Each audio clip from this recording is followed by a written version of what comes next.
My name is Rex, and I just bought my first ever BMW. He was big and strong in his eyes of flaming glow. It's an inline 6 twin turbocharged 335i, and although it looks like this, I had to tow it to the shop because if I drove it, it probably would have caught on fire. Now, the main reason why I bought this car is because of this. This is the legendary N54, which most people refer to as the German 2JZ. These N54s are an extremely capable motor with some tuners pushing the stock bottom end to over 600 horsepower. The only issue is that mine, well, it could catch on fire. When we checked out this car, the previous owner's story didn't quite add up. There were thousands of dollars of invoices for previous work that had been done to the car. However, after the test drive, it started billowing out smoke. When I took it to these guys, the new one they put in was still leaking. And they replaced it again, and I was just too tired to go back to them, so I didn't bother. I'm just surprised all the work had been done and it's got a massive oil leak in the valve cover. Oh, is it? Yeah, it's huge. So although the test drive went extremely well and the car was running perfectly, sounds good, it just didn't make sense that after apparently thousands of dollars had been spent on the car, that there would be an oil leak that bad. This, however, worked in my favor because I was able to negotiate even further down. The car was already listed for cheap at $4,000, but this meant that we could buy it for even less. I advertised it for 4. If you're taking it today or whatever, give it for 3. I negotiated even further, shook hands, and towed the car home.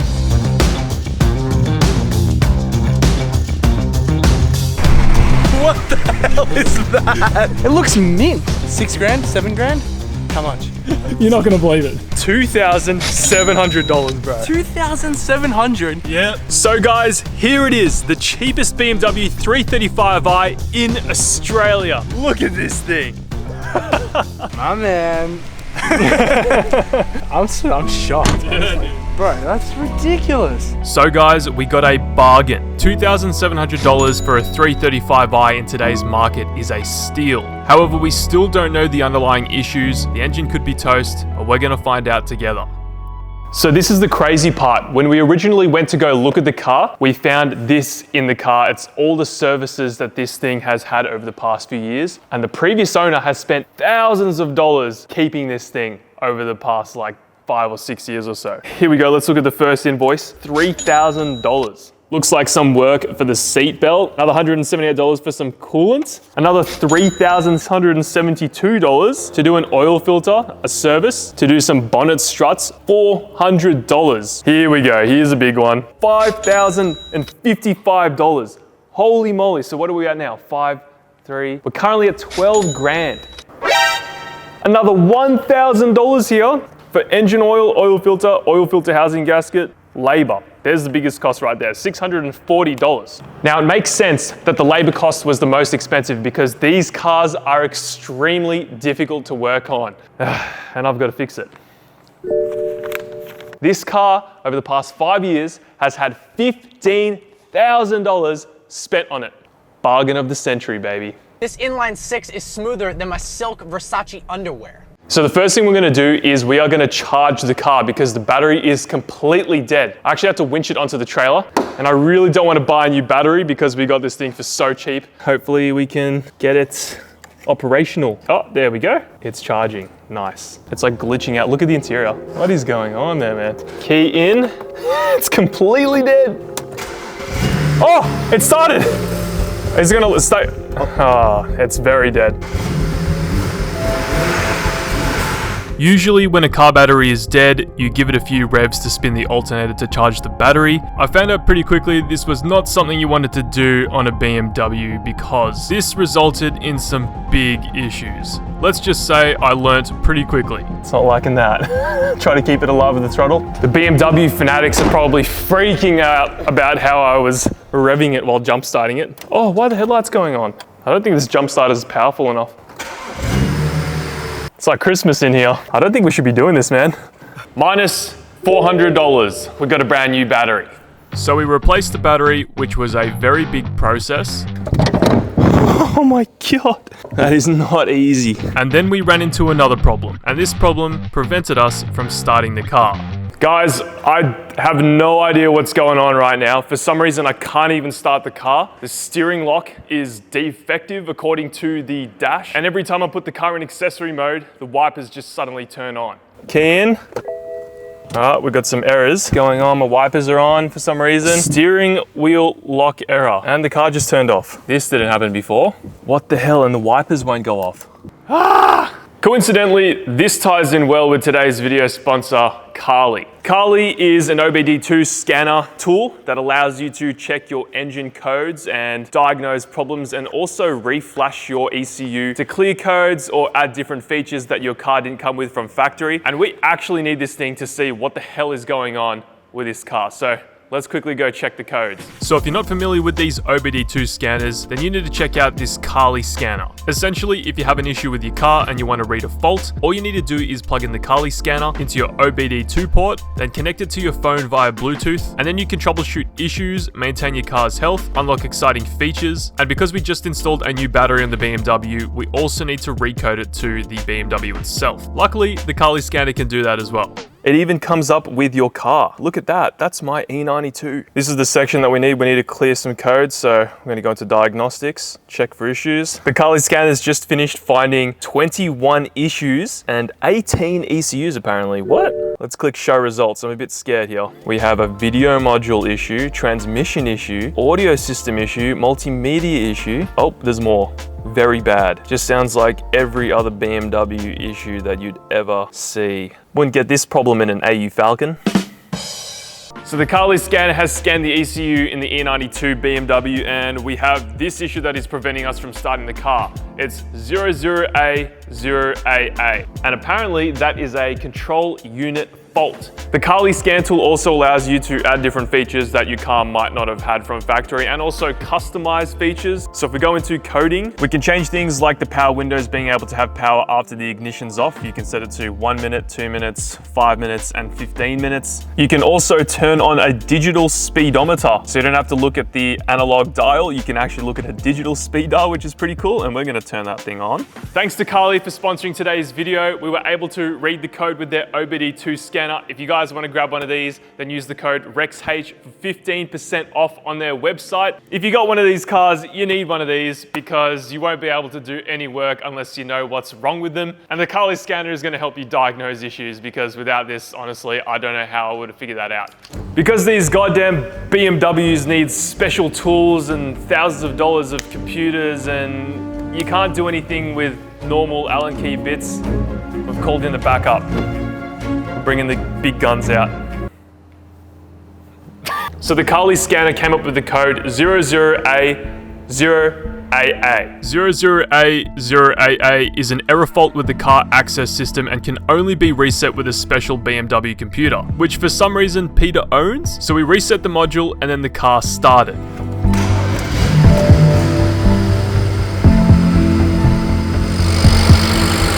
Engine sounds pretty healthy.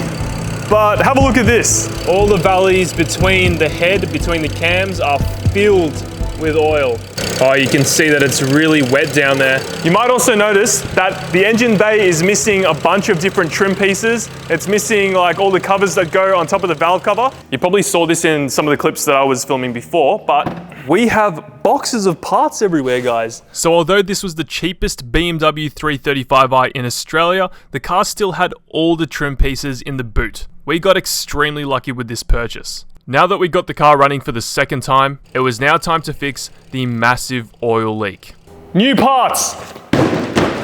The first thing that we want to do is fix that oil leak, and I've got a brand new valve cover from eBay that we're going to be putting into this thing to stop this oil leak so we can drive it, baby. So let's start taking this thing apart. Now, because we don't want the same issue to happen again, I've decided to disconnect the battery when working on the valve cover. There's a lot of electronics on these N54s. Basically, everything is connected with a cable, even things like you wouldn't expect, like the steering lock. This valve cover job looks like a lot of work, so we're going to take our time and do things slowly. Now, the beautiful thing about working on the cheapest BMW in the country, well, it's missing half the stuff already, so I don't need to take half of it apart. Holy moly, looks like an alien spacecraft in here. So like I said, the car has a lot of electronics everywhere and it's also got wires everywhere. And the first thing we need to do is move all of that out the way so we have access to the valve cover. And a little trick is with using these zip ties, which I saw in one video. Okay, let's just start disconnecting stuff, hey. That looks like it's in the way, so it's getting moved out the way. Got some vacuum lines going here. How do I disconnect these? What on earth? I started by disconnecting all the wiring going to the coil packs, the injectors, and the grounds. BMWs require these special E-Torx bits, and they also use the standard 6-point bolts. It's kind of annoying that they're not consistent, but honestly, it wasn't too bad removing everything. There we go, 8mm for the grounds here. Let's take all these off. We're just disconnecting the injector wiring now, and there's just a bunch of, oh my God. Oh no, oh no. Don't want to drop that into the abyss. So we're just disconnecting the direct fuel injection wiring, and you just sort of use a screwdriver and then you can pry it all out, which is actually pretty simple. Nothing is out of the ordinary so far. There's like no loom tubing on the wiring at all. Look at that. Looks very cheap. E10 bolt. Why? Okay, now we should be able to move this all out the way, I think. How do we get these things out? Ooh. We then went to removing the coil packs, and each coil pack was covered in oil. This is a direct indication that the valve cover gasket has failed, because the valve cover gasket seals off from the spark plugs, and if your spark plugs are filled with oil, it means that your valve cover gasket is definitely leaking. Oh my God, they're covered in oil. This valve cover definitely needed to be replaced because that's what seals them. But yeah, these literally just get pulled out with this little lever, which is pretty handy actually. Making some huge progress. I don't want to take off the fuel stuff until the last minute because fuel's going to go everywhere. But looks like we just need to take this off to remove the vacuum lines. See, there's a 10mm here. That's like inconsistent. There should just be Torx bits everywhere. So I have to keep changing my tools, which is very annoying. Let's get down right in there. I don't think we can get access to, oh, no we can. Another 10mm belt. Short one. We're now gonna start disconnecting all the fuel lines, and like I said, this thing has direct injection. That's why it's got like hard lines going directly into the middle of the head right here. I watched a video and the guy just puts a microfiber, catches all the fuel. So hopefully we're the same. Oh, there's fuel. That came off easily though, which is ideal. Removing the fuel lines was surprisingly very easy. It looks like they use AN fittings. Just gotta make sure that you don't get fuel everywhere, so that's why I'm using the microfiber to catch all the fuel. There's also a few bolts holding the fuel rail to the head on the right side, and in order to remove those, we needed to take off the carbon intake. Haven't really pointed it out to you guys, but we do have this carbon intake, which is pretty cool. It came with the carb, and apparently they're worth a little bit of money. So if you guys wanna buy this, let me know down in the comments. So we have this carbon intake. I don't know if I've talked about this yet, but apparently these sell for quite a bit of money. I have no idea what brand this is, but we do need to remove it in order to get to the injector rail. But if you guys know what this is and how much I could sell it for, please let me know, because we're trying to make this the cheapest BMW 335i ever. Carbon. There we go. Hell yeah, looks like we've got a K&N air filter as well that needs to be cleaned. I really rate this. Carbon cover, baby. We're making some killer progress on the BMW, and we're almost ready to take off the valve cover. I just need to remove all the fuel lines. But I want to show you this real quick. You know, we've joined the Euro gang today, but some of you might not know this, but Imran is part of the Euro gang. Not only do we have JZX 100s and JZX 90s. It's delusional. superior. It's not. We'll see what the sheets read at the end of the day, buddy. You know? We'll see. But just like the JZXs, I have the superior Euro car. That? Yeah. You reckon? Yeah. I don't know about that, man. Let's show the thing them. is, no, the thing is, Yeah. you chuck a stage 1 or stage 2 on this thing, it flies, mate. You know what I'm saying? Look, mate, you're not wrong, and I don't think we can be friends after this. Me personally though, I'm not going to do no pop crackle, no stage 1s, no stage 2. Keep it stock, keep it clean. And it's actually manual Golf R as well. I don't know. Oh, true, yeah, So I'm it pretty doesn't jealous make of that. Bring. So this is Imran's Golf R. It's pretty cool, and this is his daily, and yeah, it's manual, but Yeah, it's pretty fun. Show them the inside. yeah, it's not bad. Manual, It's man. clean. Likewise, shift knob. Yeah, it came with the car. This is a one-owner Golf R, One which owner. is, I don't know, I'd say impossible to find now. One-owner Golf R, that's impossible. Yeah. Like it's got a clean carbon spoiler on the back here. Yeah, not I bad. want to say clean. It's a bit Yeah. dirty. But yeah, so Imran and I are actually also part of the Eurogang, which you guys probably didn't know about Mr. Imran, but This car probably will be up for sale soon. I'm not exiting the Eurogang, but I probably will be upgrading to another Euro. so as I get mine, you leave Euro. No, I'm not leaving Euro. I started Euro anyway. Nah. I had the original Euro, the Golf R32, which is actually, I'd say, probably better than this. Anyway guys, we're gonna continue working on this thing and pull the valve cover off.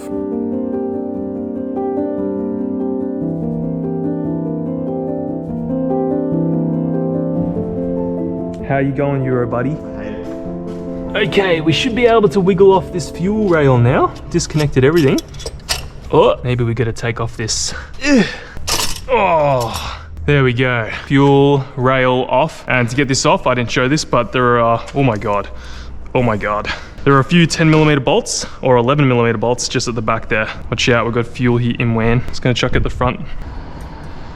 So you gotta remove the entire rail.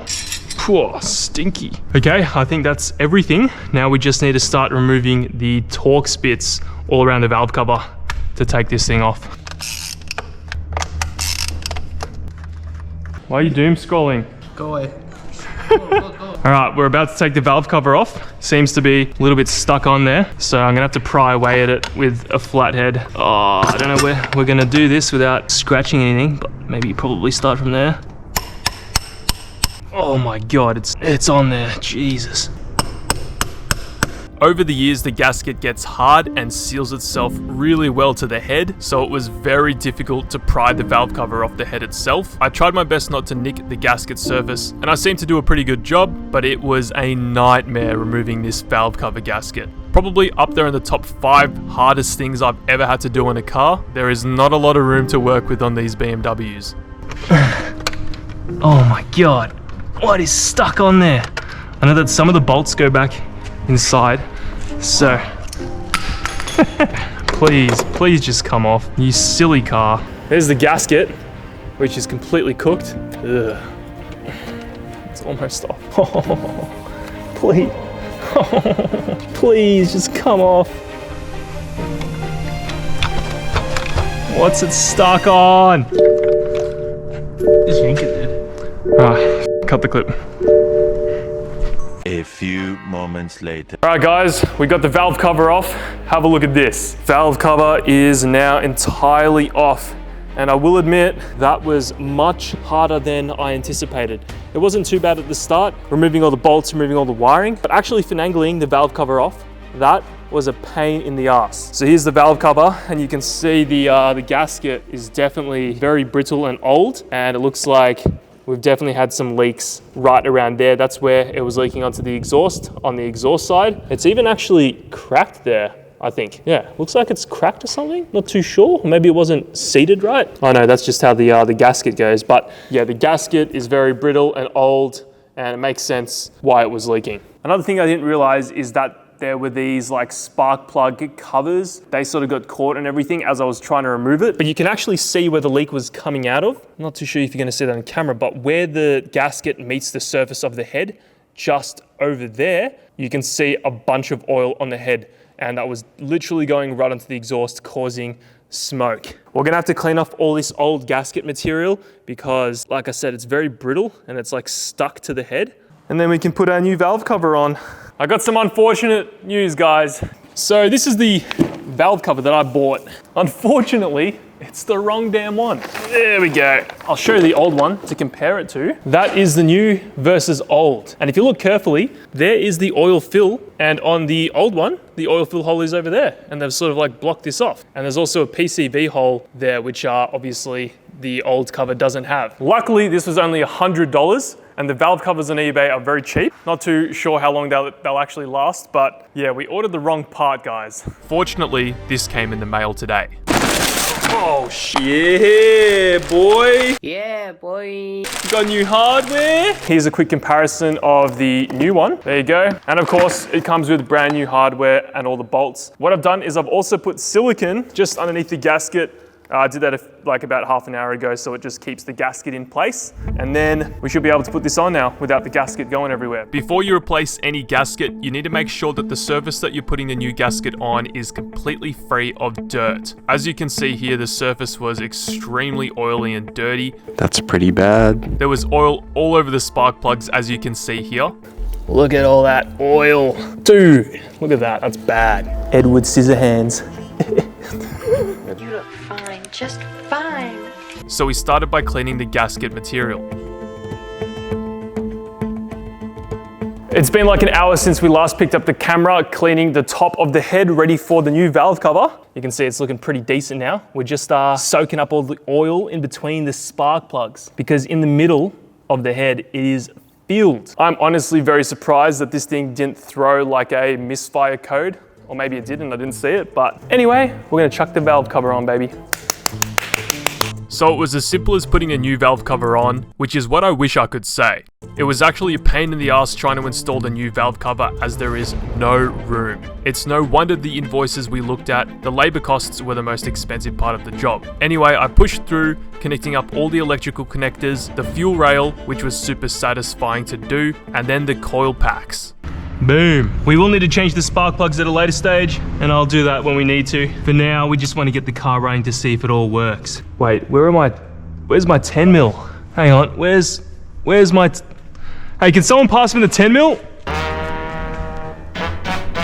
Oh, cheers, car. Son of a bitch. Anytime. Yeah, I've been told not to draw a dick, so I'll just write my name on it this time. Where should I go? Right here? Next to Peter. Where's Peter? Peter Brash. Hell yeah. 25. I'll just do 25. There you go. Valve cover is now on. We got everything tight, fuel lines connected, vacuum lines connected, electronics connected, and carbon intake. Anyway, we connected the battery. I just want to look over this thing one more time. I'm kind of nervous. Make sure I didn't leave anything in here. Very nervous, guys.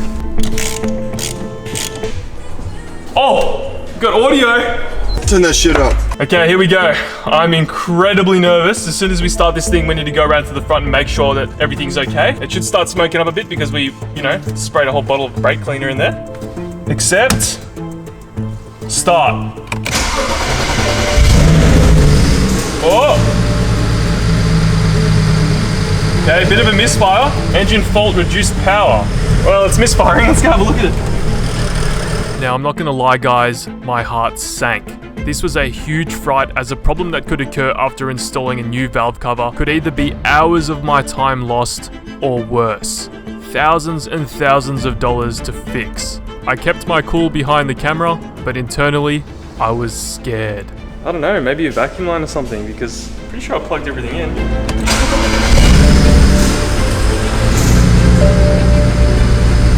Full engine power no longer due to journey delay. Drive moderately. Have the problem checked by BMW.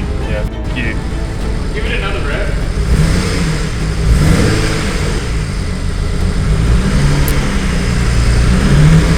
Now the car was very low on fuel, so I decided to go to the petrol station to fill up a jerry can, as I was sort of running out of options here.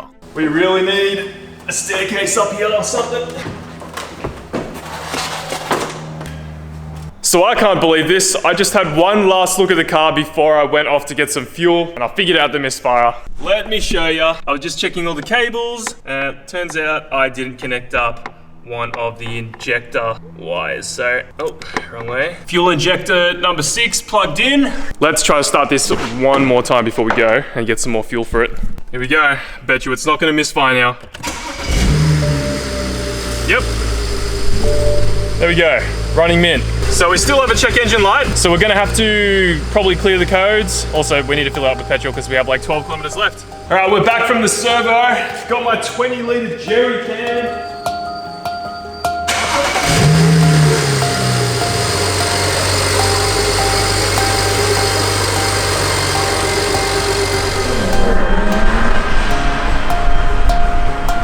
Well, boys, we got the BMW running. Let's go for a test drive. This thing freaking rips. It's actually insane. Like, it's way faster than it should be. And and I paid $2,700, baby. At this point, the car was running fantastic. It still had no power steering. However, the oil leak definitely was fixed, and we were able to properly test drive the car for the very first time.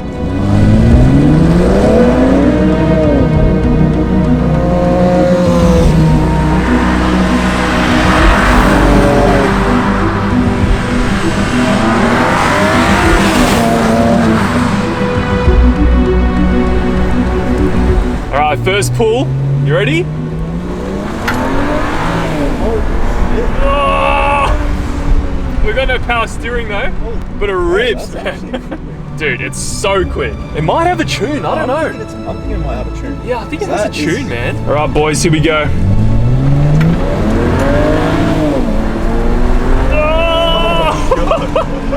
Bro, N54 club, baby. Hell yeah, bro. This thing's sick.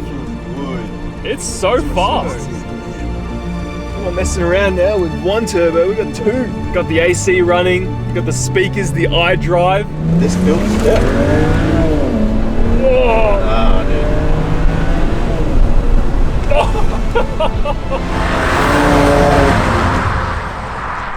Oh, my Uber's here. bro, we're abusing this thing. Oh, hang on. It stinks though. It stinks, Yeah, it bro. stinks. I think something's very wrong. It do you mean? smells, man. Yeah, I can it does. smell. It still smells. It smells like it's burning. How's it sound? Does it sound alright? It sounds really good. Yep.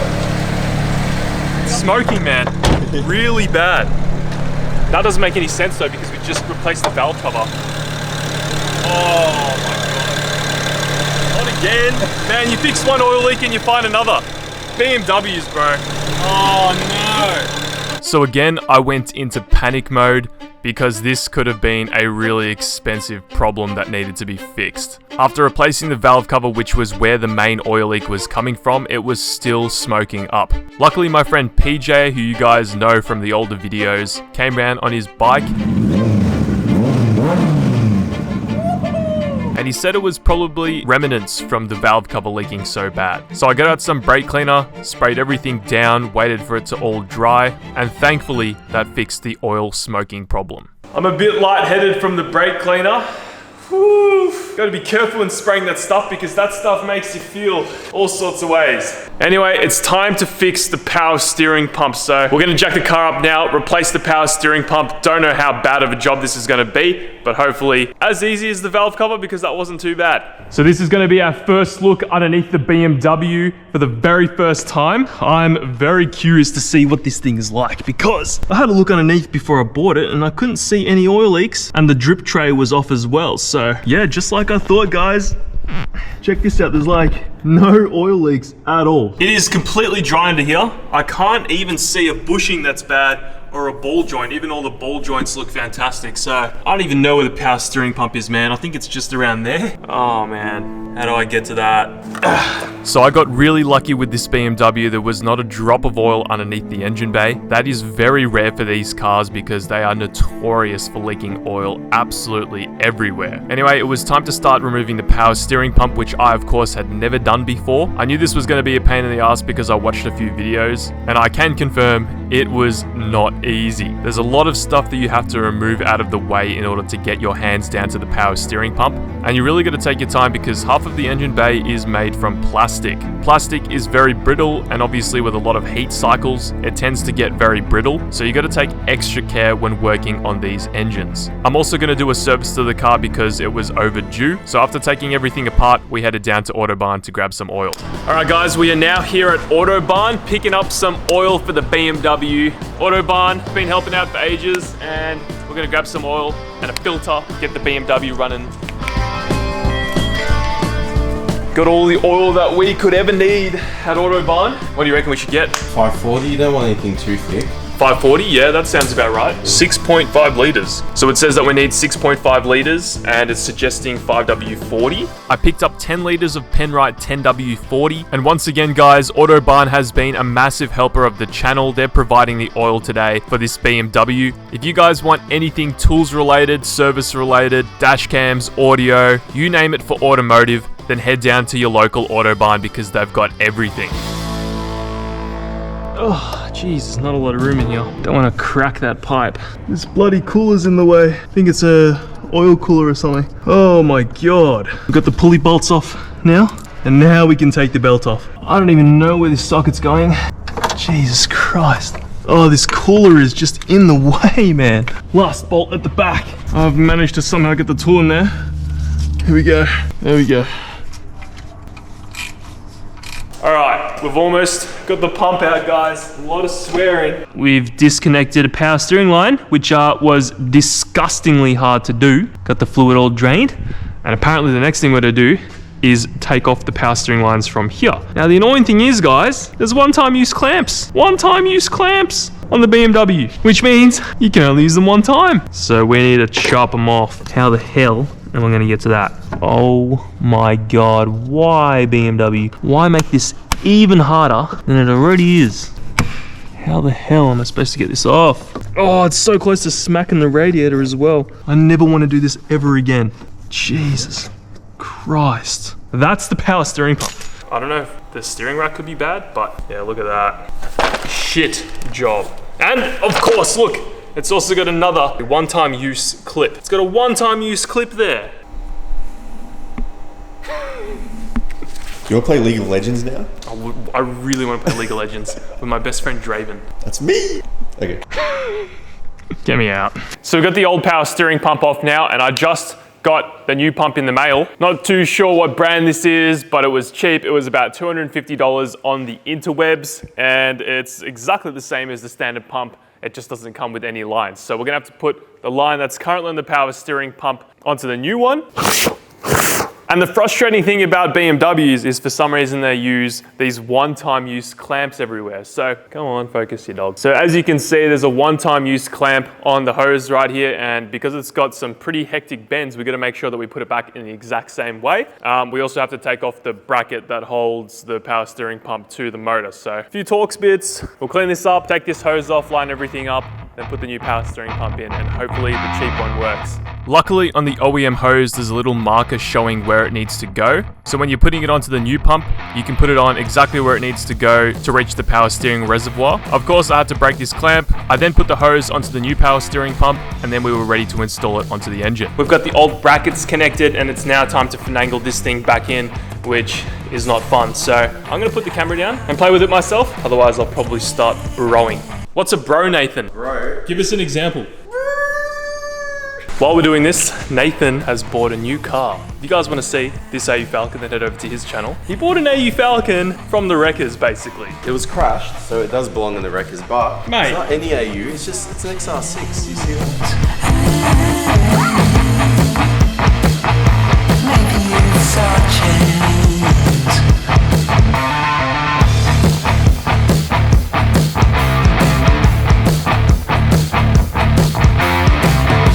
Making some major progress, just putting on the serpentine belt now, and I forgot how it went on, so I've looked up a little diagram on the interwebs. The annoying thing is, when working on this BMW, you can't really visualize anything. Nothing really makes sense. Half the bolts that I'm undoing, I can't even see. I'm just using my hands, but we're almost done, guys. Home stretch. Just putting everything back together, and we can take this thing for a risk.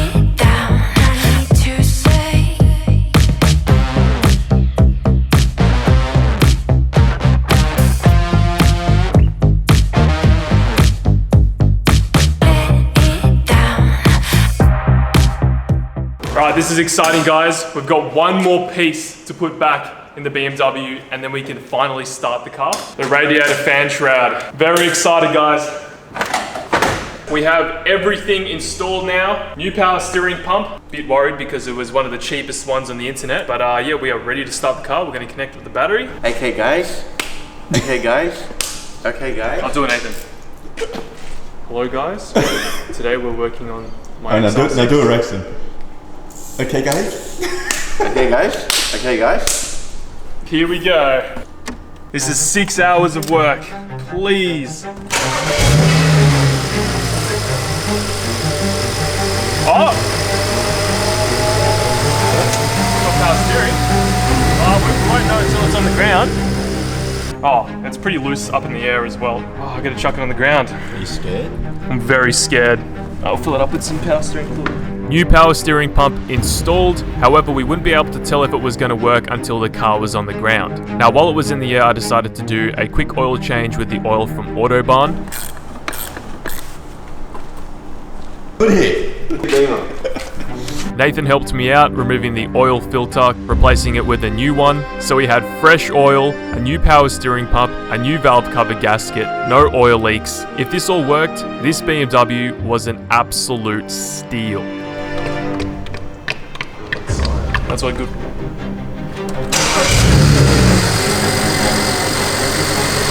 Bro, it freaking works. Yes! Yes! Oh, that's so good. Woo!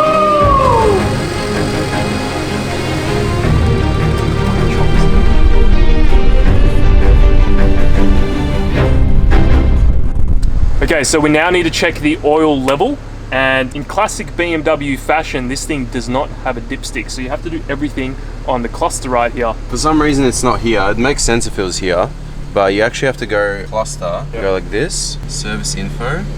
Yep. You press that in, and then you go to oil. This. Oh, there we go, oil. There you go. There we go. It's loading now, so see there's a little clock in there. So now we're gonna wait for the engine to load how much oil we have in the motor.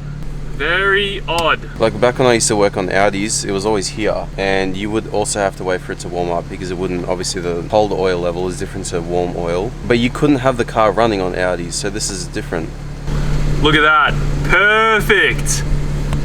Is it meant to be past max or is it supposed to be like at that thing? I think if you go past that, that's too much, right? Alright. Don't know. So I've got the BMW now filled with brand new oil. It's got a brand new power steering pump, a brand new valve cover, and this thing drives awesome. We spent $125 on the valve cover, $240 on the power steering pump, about $110 in oil, and $2,700 in the car. This is what we're at. This is the total on the screen. We have not really spent much money for a running and driving twin turbo straight six BMW, which is sick. The next thing that we're gonna do is put the rest of the BMW engine bay back together. This is all you guys have really seen, just the engine like this, but there's actually all these parts that need to go back in the car. None of this was installed when I got the car. These are all spares that were sitting in the boot. So we're gonna go ahead and attempt to install all of this stuff. And I've never done this before because I never had to take it out. So we're gonna see how we go. So only a few more pieces to have this car fully complete. The car came with absolutely everything, including the under tray, which I didn't show in the video. But because I had never installed any of this stuff before, I had to watch some YouTube videos. And that's basically what I do with every car that I build. I just sit on YouTube and watch someone else do it so that I can do it. I've watched Lachlan do all of this in the past with his BMW 330. Surprisingly, none of this stuff takes that long. You need to install the strut bar before you install anything else, which I found out later. But now guys, the car is absolutely complete. $3,350 is insane. We definitely scored big on this car. So it's now all fixed. We have a functioning BMW N54 engine without any oil leaks. How rare. Which means that it's time for the fun stuff. It's time to start modifying this thing. So let's go. It was now time to modify the BMW after all the pain that I went through trying to get this car fixed. The first modification that we're going to do to this car is something that every BMW owner does, and it's something that you can do to your BMW too. So the first modification that we're going to do on the BMW 335i is a free mod, and I'll show you that in a second. We can't actually bring this car inside the shop because, check this out, we've got a full shop, guys. Imran has his JZX90 in here. We have 1 AU Falcon, 2 AU Falcons, 3 AU Falcons, and 4. So although we have a shop, we are already at capacity with all these AU Falcons, which meant that we had to do this modification outside. You can actually do a modification that allows the exhaust to bypass the valve. So that's right, although this car has 2 exhaust tips, the exhaust only flows out of one side. A lot of people will do a golf tee mod, and essentially what they do is they plug a golf tee in the vacuum line that goes to the actuator, which I'll try to show you. Oh, the actuator's right here, yeah. So there's the vacuum line right there, and that activates an actuator actuator. And it closes this off when you give it any sort of revs, which is the opposite of what you want to do. So what people do is they get a golf tee or a screw, they put that in that vacuum line and block it off. But there's a much simpler option. So this guy on YouTube said that you don't actually need to do that. All you need to do is unplug the actuator. So if you go in here, you pull this panel off, and then we have a plug right there. Look at that. Before we unplug the actuator, here are some sound clips of what the car sounded like stock. I don't know, that doesn't really sound that good. No, cameraman says no.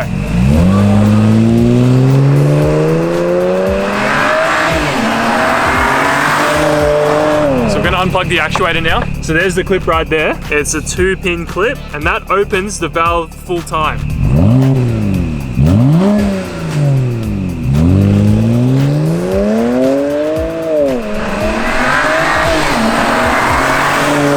So there you go. If you have an E90 or E92 BMW, all you need to do is unplug the actuator and you immediately get more sound coming out the exhaust. Anyway, it was time to do some more modifications to the BMW, so we took it just down the road to our friends over at Mars Performance.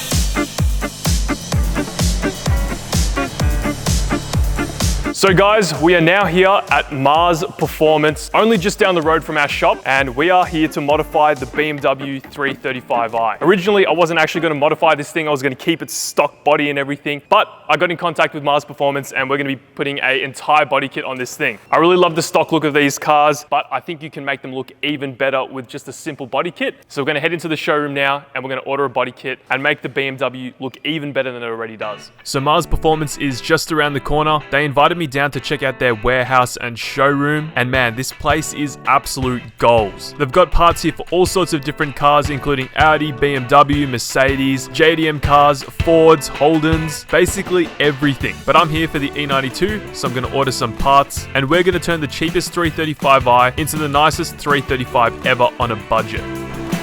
Okay, so it's now time to finally select our body kit from Mars Performance. We're just in their showroom right now, and they've even given us access to their computer. So we're actually going to be ordering everything on their computer. Don't get carried away. No, I'm going to order everything, their whole catalog.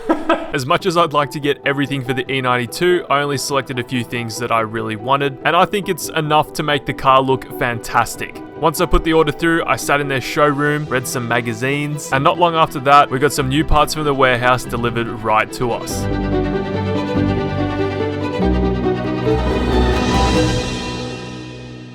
So we have an entire body kit for the BMW. Check this out. We just need to unbox like 6 or 7 boxes. I don't even know what's in any of these. Oh man, I'm so excited, bro. Looks like in this box we've got the fenders. Oh, these are metal. What the hell? The factory's plastic. That's crazy. Bro, I'm pretty shocked with this because the factory fenders are made from plastic and the Mars Performance fenders are actually made from metal. So it's technically an upgrade. Holy moly. This is our new front bumper. Dude, look at this. Oh, hell yeah. Yeah, that's gonna look pretty gnarly. Definitely makes it a bit more aggressive and wider. It adds a couple body lines as well, which is nice. That is gonna sit just underneath the bumper. These more aggressive style bumpers have these little channels at the bottom here. So when you add a lip and fill it out, it almost adds like extra vent holes so it looks more race car.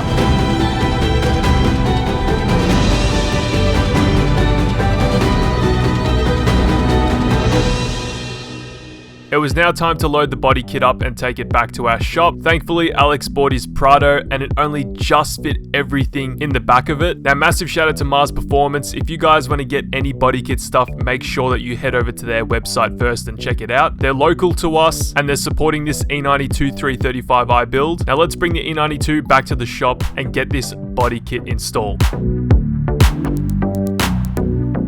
We're back at the shop now with the BMW. We've got the entire body kit transported here. Let me show you guys what we have back here. All the boxes, all repackaged because we had to move it all here. But we're gonna start off by installing the bumper, the front M3 style bumper. The cool thing is it even has the standard holes for the washer sprayers for the headlights, and it of course comes with all the grills. Now I really love the styling on an E92 M3 front bumper. However, an M3 bumper will not just bolt onto a 335i, so that's the cool thing about this bumper. It's a replica and it's made to fit the E92 and it's going to give us that more aggressive look that I'm going for. Are you excited? I'm very excited, man. We're gonna have a whole new body kit and it's gonna look really nice. What are we gonna do about the wheels? We'll figure that out. We'll figure that out eventually. Because they're nice, but I feel like when you go in a nice body kit, you wanna add some nice flair. Yeah, what wheels do you reckon we should get? I reckon work Kwamis. Over the past few years, I've really become attached to these BMW E chassis because Lachlan years ago had one which opened my mind to the Euro world. This is quite literally going to be my dream BMW 335i build, and it's crazy to think I got this car for so cheap. Anyway, removing the front bumper wasn't actually that difficult, which was very surprising as anything to do with the engine was extremely mind-boggling. You just gotta take your time, and there's plenty of YouTube videos explaining in detail how to work on these cars, so if I had any issues, I just loaded up the good old YouTube, and I guess that's where the term YouTube mechanic comes from, because some of you guys think that I'm a mechanic because it looks like I know what I'm doing, but really, I just go on YouTube to figure out how to do stuff, which is probably what you guys do too. Okay, I think I've removed everything that I need to in order to take off the bumper now. We've removed the top Torx bolts, the under trays, and all we need to do now is disconnect the parking sensors when we remove the bumper. That's going to be a bit tricky. Get in there, pull it out, mate. It is being stubborn, all right. Yeah, can you disconnect these? I can just hold the bar. Yeah. You got it? Yeah. There we go.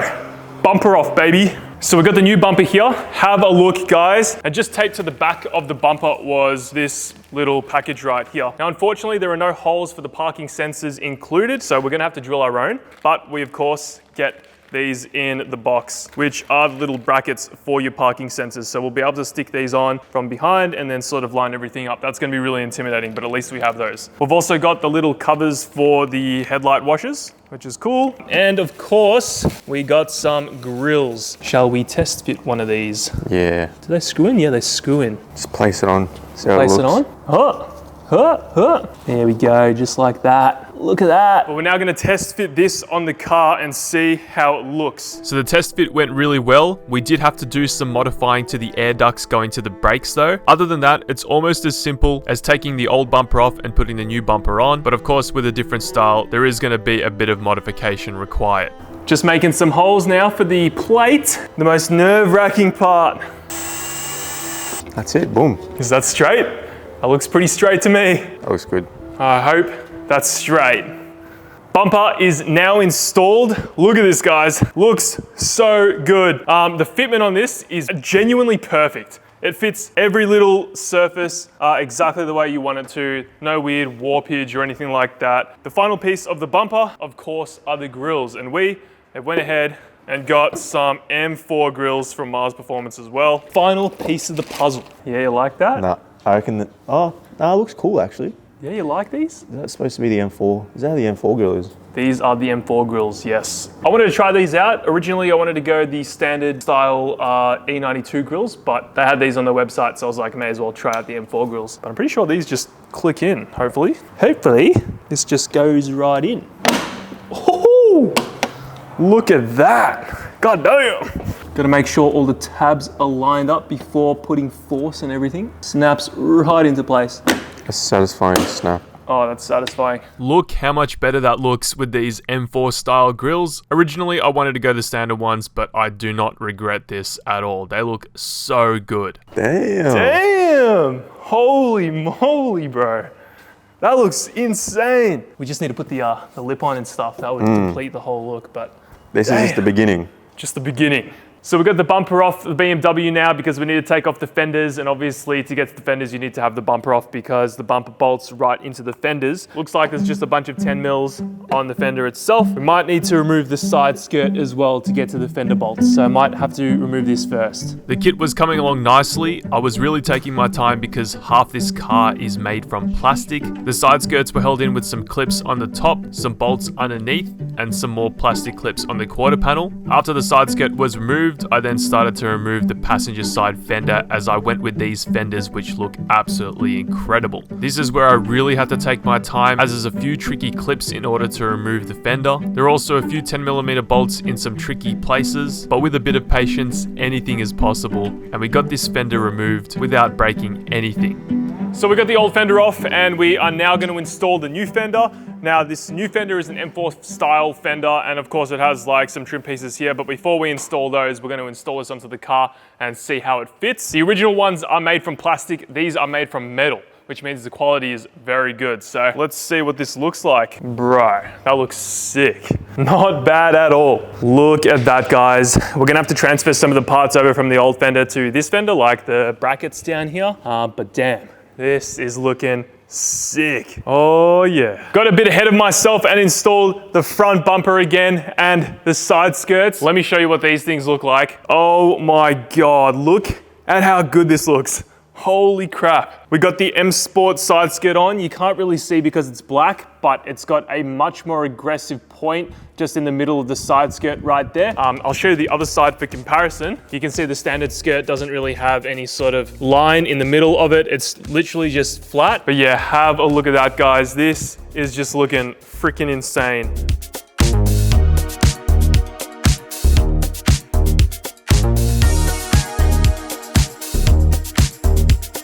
I'm now gonna put the front lip on, which is just held on by some self-tappers. So here's the front lip. There's 3 pieces to the front lip. It just sort of goes on like so. Because the pieces are all separated, I've decided to use some masking tape to sort of hold all the pieces together. And I should be able to put this all on. There we go, okay. Damn, that actually fits perfectly. That looks crazy. Look at that. Oh my God. Just need to do some self-tapping now and then we are ready for an install, baby. We're now installing the Mars Performance fog lights and these are pretty cool. The factory ones have like a halogen bulb. This one probably is also halogen, but it's got a projector screen in there, as you can see. We just put the grille on the M3 bumper and we're now going to install this with some self-tappers. Just bolts in place and then you're good to go. Hell yeah, cuh. We've just got the car running because apparently you need it running to get the fog lights on. And there we go, there's our fog light. Looks so good. I definitely need to change the color of the globes though and the halos because the yellow is just not it. Yeah, that is so sick. It all is just plug and play, guys. Far out, I'm so happy with this kit, man. It was now time to put the car on the ground after all the hard work installing the bumper, the fender, the front lip, and the side skirt. Not bad. We've only done one side so I can compare both sides, new versus old. I was pretty shocked with how good this body kit looked. All right, we just got the car on the ground and holy crap, guys, this looks absolutely insane. I am stoked with how this looks. The lip really suits the car. I don't mind just the M3 bar, you know, bare, but that lip really improves the look of this thing, especially being so low. We're still at legal ride height, but yeah, dude, this looks so good. Fender on, bumper on, fog light. Bro, this thing looks crazy. Sheesh.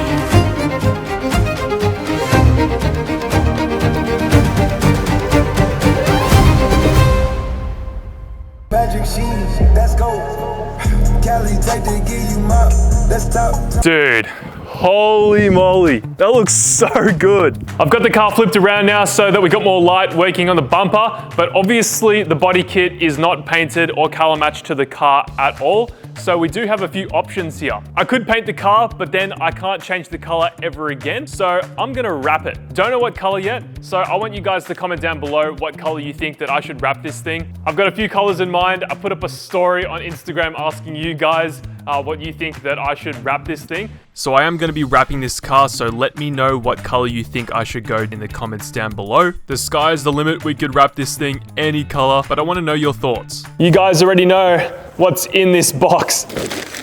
So we're going to start taking off the rear bumper and then install this thing. It's already got the holes for the parking sensors, which is pretty cool. And yeah, can't wait. Working on this car hasn't actually been that bad. These aren't as bad as I thought to work on. You just got to take your time. But yeah, we need to remove this tail light in order to remove this bumper. There are only 3 8mm nuts holding these back tail lights in. And there's just a bunch of clips all around the bumper and a few screws on each corner. The corner screws were a little bit difficult to get to because you need to pull the fender lining back. And it was getting dark, so it was kind of hard to see. But luckily I had my dad at the warehouse as well, and he just used his phone to shine the light so I could see what I was doing.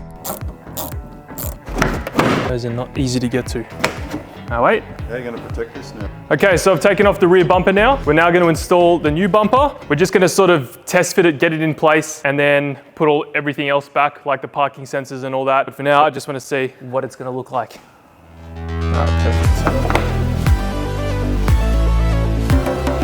So we got the bumper installed last night with the help from my dad. It looks so much better than the standard one. It's much more aggressive. It's the M Sport bumper. And what's interesting as well with this bumper is that it sort of sits a little bit higher than the standard one, which means that you can see the exhaust a little bit better. That diffuser piece as well can be replaceable, which is sick. And we're probably gonna paint that a gloss black. Yeah, I'm so stoked with how this car is looking. It looks phenomenal. Yeah, look at the fitment as well on the kit. Everything fits perfectly.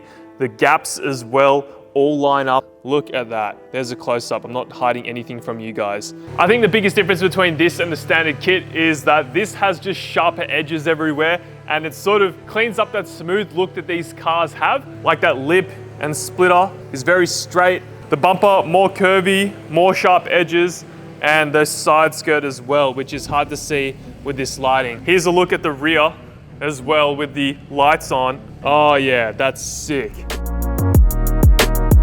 This is the furthest that we have driven the BMW since putting it up on jack stands to do the body kit. And here it is, guys. We just took it down to 7-Eleven. Got a quick drink at like 1:30 in the morning. I've had to take the front lip off because I want it as easy as possible for the wrapper to wrap everything. Dude, this thing is looking crazy, man.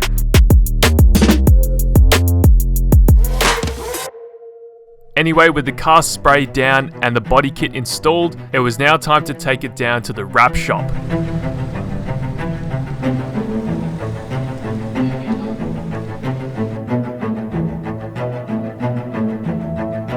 Alright guys, we are here at Elevate Auto Styling with Greg and Paul. We've been going for about 2 years now. We do vinyl wrapping, tinting, PPF, anything customization that you can think about for your car, we got you covered. How many cars do you reckon you've wrapped over the past 2 years? 70 maybe full color changes, probably another 70 like partial wraps. They're going to be taking my car for the next couple of days and wrapping this thing. I haven't shown you guys the color yet, we'll show you in just a second. One of the reasons why I brought this car here is because I've actually been following Greg for a very long time on Instagram. E92 bro, that's the one? He has an E92 335i as well. But yeah, firstly I want to show you around this place. Yeah, so all of these rolls is a car that we've done fully. Yeah. I think maybe we should have gone with this color, man. What do you think? Bright orange, like a highlighter. That's a sick color. So the car was in good hands, and now that we've got the car here, it's time to finally show you guys what color I went. Look, these boys already got their hands all over my car. What the hell's going on? Hurry up. I need the wrap. Did you get it done? Alright, so guys, it is finally time to unbox our wrap. Massive shout out to Vinyl Frog because they have supplied us with this wrap. I only just had a look at it before we came, so this is going to be the first time I actually take this out of the package properly. Let's go! It's black! That's awesome. Very nice black. So guys, the color that I chose is British Racing Green from Vinyl Frog. You guys have done a car in this color. We did an R34 in this color. It looked so good. I wanted to wrap my car in this color. Oh my god, it looks crazy, bro. You guys should hold the vinyl together, all three of you. Yeah. Wait till you see it on the car, it's even better. Yeah, right now it doesn't look like much. It looks like black, but once it's on the car and it's spread out, you can really see the color. There's like a bluey sort of tinge to it, isn't there? Yeah, dude. So here's a small sample of Vinyl Frog's British Racing Green in the light. It's a very dark green with almost a bluish tinge to it in the sun. You're not really going to be able to tell until the entire car is wrapped, but this was the exact look that I was going for. I want the car to look almost black at nighttime with a small hint of green, but where the car is really going to pop is in direct sunlight, because this film, although it's not showing on camera very well, is honestly nothing like I'd ever seen before on a car at a car meet. It's a very unique color, and I wouldn't say it's your typical British Racing Green, but it's definitely something that will get heads turning. Alright, so there's only one more thing to do, guys, and that's to hand over my BMW to these guys. Are you sure? I am, yes. Don't worry, when you get it back, it's going to be a completely transformed beast. If you get it back. Maybe, if you get it back. Maybe I'll swap them. You won't know. Alright, let's get out of here, guys. So this was the hard part, having to now patiently wait for my car to be returned from Elevate Auto Styling. Greg was sending me small little updates, small little teasers, and guys, it looks absolutely insane. Here are some clips of them actually wrapping the car. Originally, I was going to attempt this myself, but after speaking with Greg and Paul, that would have been a massive mistake, because after seeing what they went through to wrap this car, I could see where I would personally mess up. You have to have a very good attention to detail doing this sort of stuff, and I would have definitely been impatient and probably messed the entire roll up. Anyway, it took them a total of 4 days to wrap the car, and I actually went back there halfway. They still had a lot to go, but it was crazy to see just the parts they had done wrapped.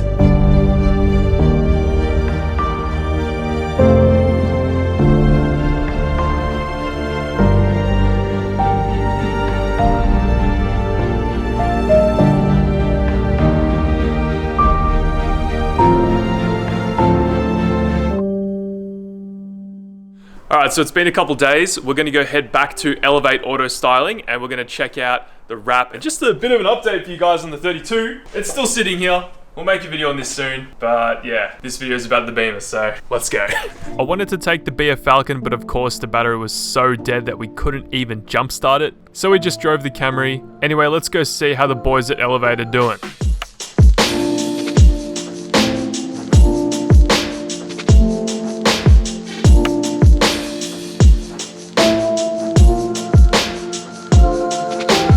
We are here at Elevate Auto Styling, and I'm looking at the car right now and I'm kind of mind blown. It's crazy to see this thing all one color. They still haven't done the bumpers yet. They're still working on it, and that's the reason why we've come to see a bit more of the process. But come check this out. What's going on, boys? Oh yeah. You guys probably can't see it, but it's pretty dark right now. But once we have this thing in the sun, it's gonna reflect a little bit of blue colors, a little bit of green colors, some sparkles. You can kind of see a little bit there.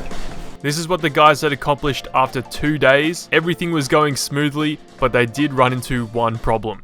Is it hard disassembling the car? No, it was pretty easy. Honestly, out of all the cars we've worked on, this is probably like one of the easier ones. So I don't know if it's because we've done it a few times, but these cars and Holdens and Fords are like the easiest to work on. It's like they're designed for you to just like pull it apart and put it back together quick. Yeah, they're having a bit of problems removing the rear spoiler. Why is it so hard to remove? Is there like silicone on it or something? Normally they're just held on with double-sided tape, so you can just like run a piece of fishing line. I think at the bottom of it they've put like dabs of silicone. Yeah, okay. And I don't know how long it's been on for, but it's like stuck. Yeah, holy shit. Yeah, so we are going to be reusing this. We're going to be putting clear coat on this and then sticking it back on, but probably not with silicone. Probably just with some double-sided tape. Double-sided is enough. I mean, it's kind of good that they put silicone. It means it's not going to come off, but yeah, good until you moving get the whole car. Like Now, because I've never personally seen this process before, it was cool to see Paul demonstrate the memory properties of vinyl wrap. He heated a piece up and then pressed his fist into it, and you can see when he applied heat again, it returned back to its original shape. Bro. Dude, that's crazy. Look at that. It's self-healing. Yeah. So if you like wash your car and you get swirl marks, in the sun it'll just go away. We left the boys alone to finish the job, so we're going to do another time jump to pickup day.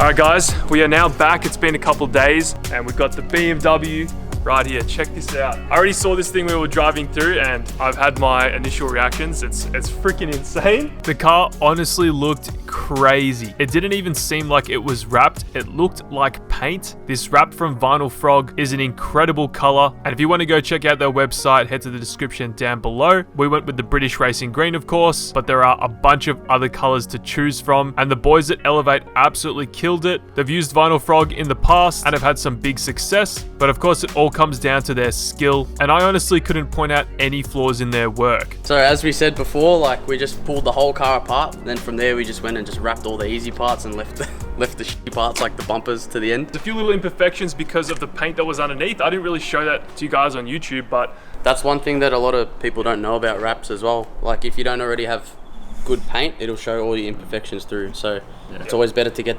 damage repaired before you bring your car to a wrap shop. The paint underneath the spoiler was really, really bad. So again, nothing to do with these guys mucking up their wrap job. That's purely because the paint under there was cooked. All right, Greg's gonna demonstrate the ceramic coat. I've done this correctly. The water should just bead and it shouldn't stick. Damn. Oh look, it's going all over you. That's gonna make it so much easier to clean. Appreciate that, thanks boys. I'll be spit on it. You wanna try?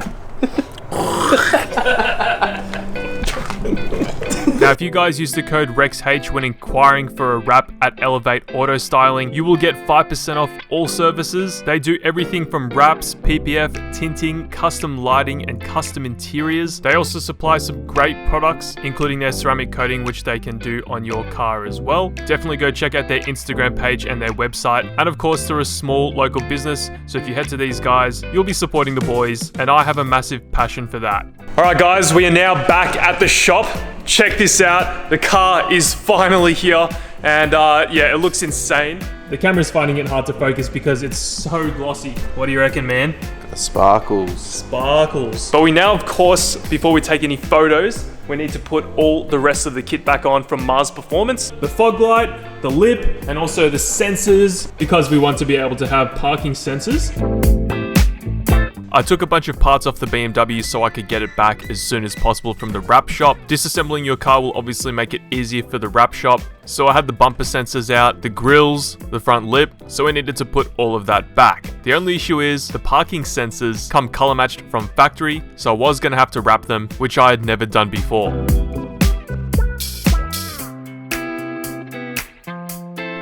Next day now, I got the car on the ground with the lip on. It looks absolutely insane, guys. I am like over the moon with how this car looks. It's probably one of my best looking cars, I'll be honest. But the Mars Performance bumper with the Mars Performance lip and all the grills looks so damn good. And we also added this little trim piece that we still need to wire up on the fender right there. You can't really see it in this lighting because the film is so reflective. But one thing that I didn't do last night was add the bumper sensors, so that's what I'm going to do today. So I do need to take the bumper off again. As you can see, I drilled holes for the sensors on the bumper, and the parking sensors are color matched to the color of the car. So we have some silver sensors that we need to wrap the same color as the rest of the car, and I've gone ahead and started doing that. Definitely a pain in the ass to do, but I decided that I wanted to try this myself. Here is the result. There's the green parking sensor right there, and that's the original one. The guys would have done this for me if I left the bumper sensors on the car, but I decided that I wanted to give this a go myself. So I'm wrapping these, and it's a pretty easy process. A little bit finicky.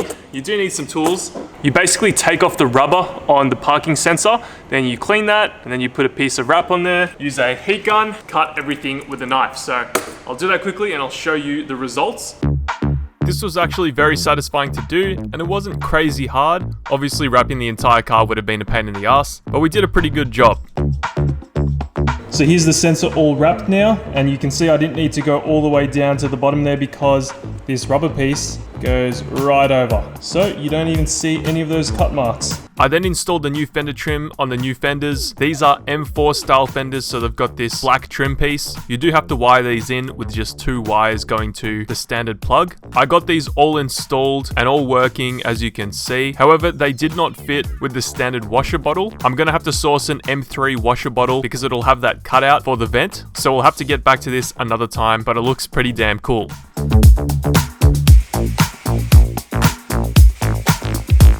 With everything installed, including those parking sensors, the car was looking phenomenal. So we gave it a quick spray down and we headed back to Mars Performance to take it to their showroom so that I could really show you what this car looked like under some nice lighting.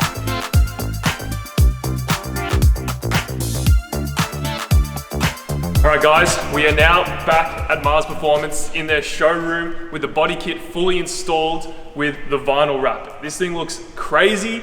We obviously still need to do a few things to finish off the kit, like install this little piece right there, which I think I've already shown. And then we need to clean up the fitment. But one thing that was really difficult was getting these parking sensors in, but they're all installed now and on the back as well. There we go, there's our parking sensors all installed and wrapped. But yeah, super stoked with this body kit, guys. Let's get back to the shop and show you what else we've got in store for the BMW. So we have some crazy plans for the BMW, and I'm about to show you. A lot of you guys were complaining that I was only focusing on aesthetic, but we are far from finished. With the car now looking like this, it's now time to work on the engine.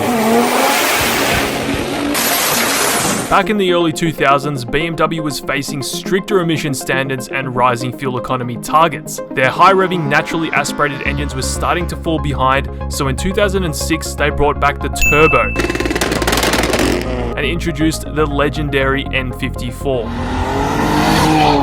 The N54 is a 3-litre twin-turbocharged straight-six and was BMW's first mass-produced turbo petrol engine in over 20 years. It was loaded with new tech, direct injection, an all-aluminium closed-deck block, twin turbos, and forged internals strong enough to handle way more power than stock. Upgrades, people, upgrades! It was not long after the release in 2006 that tuners quickly figured out that you could crank the boost and with basic mods easily push over 500 horsepower. This is the entire reason why I bought this car. Now, I'm very happy with how the car looks right now, but there's still a bunch of work that we need to do to it. We need wheels, we need black trims, and there's a bunch of stuff that you guys mentioned that we will be changing, but it's time to turn our attention away from how the car looks and time to focus on the performance. At the end of the previous video, I showed you guys a little bit of a sneak peek on our plans with the BMW, and just up here are our new downpipes. We're trying to do everything on a budget here, trying to keep the budget low, and I managed to pick up some Facebook Marketplace branded downpipes for the E92 335i. And I've heard that this job is a big job and it's going to be a pain in the ass. I was lucky enough to find these VRS downpipes for only $300, keeping to the theme of the cheapest 335i in Australia. So take this in, guys, because the car is going to be on jack stands for the next couple of minutes for you, but the next couple of days for me. Oh God. So here are the downpipes that we're gonna be installing on the 335i. And if you've ever done a downpipe on a turbo car, you know exactly what I'm talking about when I say that these make a huge difference. It allows the turbos to breathe a lot more efficiently, and they're gonna sound better too. These Facebook Marketplace downpipes are designed to allow the exhaust gas to pass much more efficiently through the rest of the exhaust system, so we should see a huge power gain. So let me show you where the factory downpipes are. Here is underneath the car, and if we just slide down here, there is one downpipe and there is the second one. And you can see it gets connected just over there. But look at all of this stuff that is in the way, guys. The steering rack's in the way, the subframe's in the way. This is gonna be a hell of a job. Now, before I begin tearing this car apart, it's got a few issues. It's actually on jack stands not to just get downpipes, but it also needs a problem fixed. Because I let my dad take it to work the other day because he's never really had a BMW before. And when I got the car back, it wasn't making power. Yeah, I was driving the BMW, it was really smooth. Power was really good. I accelerated a few times really hard and suddenly saw an engine alarm code come up. All right, guys, the first thing that I reckon I'm gonna do is start disconnecting the downpipes from here. Let's see, 13.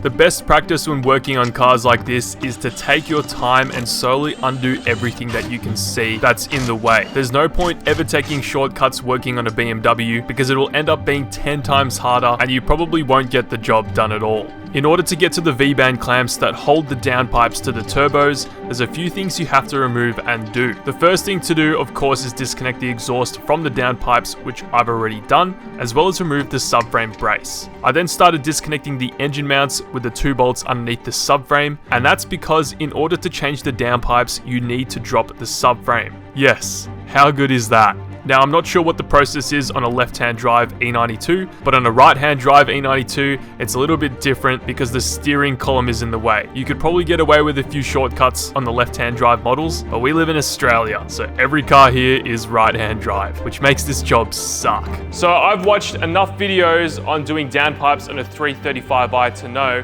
that you need to drop the subframe. The guy that I bought the downpipes from even said, drop the subframe, don't try to finesse them out because you will endure pain. Now, in order to drop the subframe, we need something to support the engine. And this is what this tool is for. We need to support the engine in place and we don't want the engine dropping down with the subframe. So we're gonna put this on the top of the motor and we're gonna hook the motor up to this and then the engine will stay in place while we drop the subframe. So what you do is you use the tow hook. You can see there's a thread down in there. You put this in and you have a hook on the engine. So you would need this tool if you were to drop a subframe on any other car, but I would say on 99% of the cars that we've worked on, you don't need to drop the subframe in order to do a downpipe. This is a bit of a joke, especially for those who want to attempt working on a BMW at home. You do need to spend quite a bit of money on some special tools. We've got the engine brace all connected now, so now we'll be able to lower the subframe, and this brace should hold the engine in place, and it's also going to help us because we won't need to put any jack underneath the engine to hold it up, so we'll have a little bit more room underneath there. But yeah, let's get back to major pain. Got the subframe supported with a jack, and it's time to loosen everything. Hopefully it doesn't fall on my face. All the subframe bolts are out, so technically we lower this, the subframe. Whoa, the subframe is definitely loose. Yep, this engine brace is definitely doing work. We've got quite a bit of tension. That is pretty sick. Hopefully we're not ruining the fenders here. All right, check this out, guys. I just found the first bolt that I need to remove in order to get one of the downpipes out. So now with the subframe lowered, you see that bolt right there. You see that bolt right there? I'm gonna zoom in on editing. That bolt right there is the bolt that I need to take off for one of the downpipes. I can't even see where the other one is. So I'm gonna loosen that bolt and maybe we can finesse one of them out. One step at a time, fellas. So with Nathan's rattle gun, a long extension, a swivel, and a 13mm socket, I was able to loosen the first V-band. One of two. So I can see why the right-hand drive one is so much harder to do than the left-hand drive, because the steering rack, the column, is in the way. So anyway, I'm gonna remove this little shield just over here, and that will give us access to be able to get my hands up in there. All right, so wiggled around the V-band, and guess what, guys? Got it loose. Let's see if I can show you. Oh, yeah. Alrighty, boys. All right, guys, check this out. I think we almost got this one out. Oh, whoa. Dude, you guys don't understand how happy I am to get to this stage. This has been a nightmare. And just like that, I got the first downpipe out. Whew.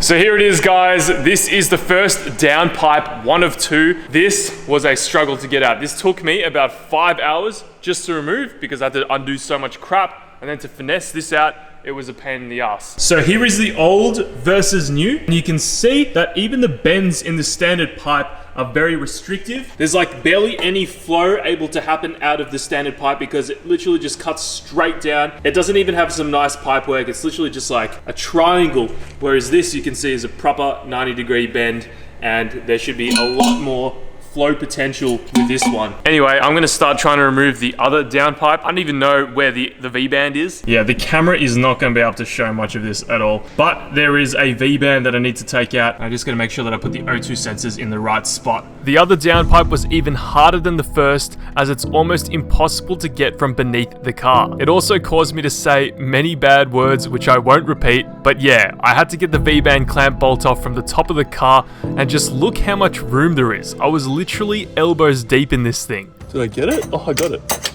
I got it. And check this out. We actually just got the downpipe loose. It's about to come out now. There's just an O2 sensor connected to it. Don't be fooled with the time jump. This literally took me hours. I was almost defeated at this point, but we managed. We persevered. This is not an easy car to work on, my God. Oh my God, guys. Oh, I just need to remove that O2 now. Oh my God, that was hard. Oh, that was so hard. Anyway, got our turbos just here. There we go. Both the wastegates are for some reason open. I think that's by design, but yeah, downpipes out, guys. Both downpipes are now out. Here is the comparison between the old versus new. Here is the one that I just pulled out. So that is the one that I need to put in first. Anyway, I'm gonna just chuck everything back in because I want this done as soon as possible because the car's been sitting on jack stands for a few days now. And now it was time to do everything we just did, but in reverse. And I thought because these downpipes are a little bit smaller than the factory ones, that this would be quite easy, but getting the actual V-band clamps onto the downpipes and then onto the turbos, man, I don't even have any words for it. I was infuriated at this point. I had to put the camera down because the clips would have been like half an hour long. It was not easy whatsoever, and I highly recommend that you get a professional to do this. These were my arms after doing the downpipes. I had scratches everywhere. swear. I'm doing this for you guys. If you're enjoying this, please subscribe. There was literally blood, sweat, and tears to get these downpipes in. Feels good to not be under the BMW. We have completed the install of the downpipes. We've tightened up the subframe, got the steering rack all tight. The engine mounts are now all tight, so we can finally remove the engine brace. Let's see if I can do this one hand by myself. Ah, yeah, baby. Now the downpipes are installed, but they're not connected to the rest of the exhaust. So we're gonna give the car a start to see what it sounds like with open downpipes. Oh my God. Holy. Yeah, I'm gonna turn that off now. Oh my God, that is insanely loud. Yeah, we're not doing that again. I then connected up the downpipes to the exhaust, and it was now time to hear the car for the first time with the downpipes installed properly. It's time to start the car. The downpipes are fully installed. I just need to start it to make sure, see if there's any leaks or not, because the gaskets that I was supplied were just some random gaskets from an exhaust shop. Okay, that is much louder. Wow, wow. Just need to make sure that there's no leaks. And, well, of course, there was a leak. Just my luck. Well, bad news. We have an exhaust leak. Fantastic. I had a suspicion that those gaskets weren't gonna work because I literally picked them up from my local exhaust shop. Ah, looks like I gotta go find some more gaskets. So I tried my luck and called my local BMW. Now keep in mind, this car is almost 20 years old, so if they had them in stock, I was gonna be surprised. 1:30, that's all good. All right, yeah, I'll be there within the next 45 minutes or so. Yeah, what's your name, buddy? I'll put it down. Rex. Rex, yeah, done, mate. Easy. Sweet, thank you so much for that. So surprisingly, they actually had them in stock, but not at my local BMW, a BMW that was about a 45-minute drive from me. So I hopped in the car and grabbed the gaskets. Drove about 40 minutes to Doncaster BMW, managed to grab these gaskets. The parts guys over at BMW Doncaster were very helpful, and we got ourselves 2 gaskets for $130. Very pricey, but this should hopefully fix our problem. All right guys, we are back from BMW Doncaster. I managed to get both of those gaskets in. They're now installed, and now we're gonna start the car for the first time and hear it without any leaks. Let's start her up. I was really hoping at this point there would be absolutely no more problems, because this has taken about a week to do, and I'm definitely over it. Here we go. Woo-hoo-hoo! That sounds pretty good. Oh, bro. There we go. You got that, like, you can hear that deep N54 rumble. Oh! So there was a little bit of a weird rattle noise, and I thought that could be wastegate rattle, a notorious N54 problem, but luckily we had Lachlan's car here to compare it to. Lachlan's going to give it a few revs while I'm underneath the car, because I'm a bit worried about those gaskets. But we got no exhaust leaks, but I think that's wastegate rattle, bro. Yeah. I think it's just the wastegate. You reckon? If you hear mine's proper wastegate rattle. It sounds similar. So you guys don't know this, OG subscribers of the channel will know, but Lachlan back in the day had a 330i, and he still has that. We haven't shown this on the channel at all, but Lachlan has upgraded to a 335i, and his one actually has wastegate rattle, so. Rattle is real bad compared to that, because it's like, it rattles an idle. It rattles an idle. Yeah. But when you blip it, do you notice any like noises? All right, Lachlan's gonna start his one. He's got his beautiful N54 plates. Very jealous of his N54 plates. So mine is like, it rattles an idle. Oh, same noise. When you start pulling back, the wastegate like shuts momentarily. Oh, it just opens. Yeah. So whatever noise I was hearing was definitely less than what Lachlan's had, which means that my car was fine.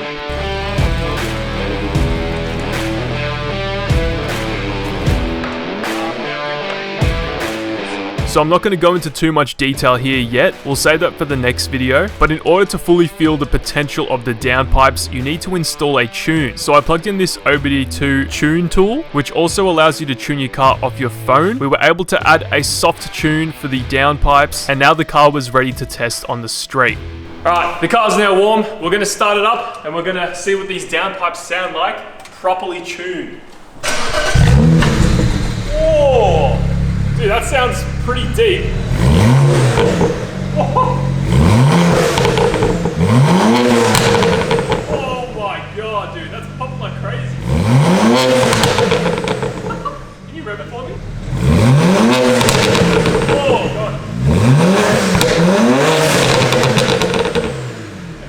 good, right? I reckon it's fucking mean. I reckon it's good. There's like a slider in the tune which allows you to customize how much you want the car to pop and crackle. We've set it to like about 3/4. We can go more, but I don't want to go crazy because that's cringe.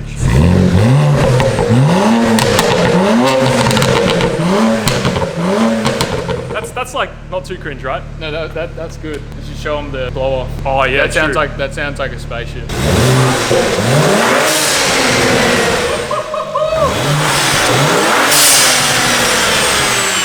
The only thing that we needed to do now was test drive the car.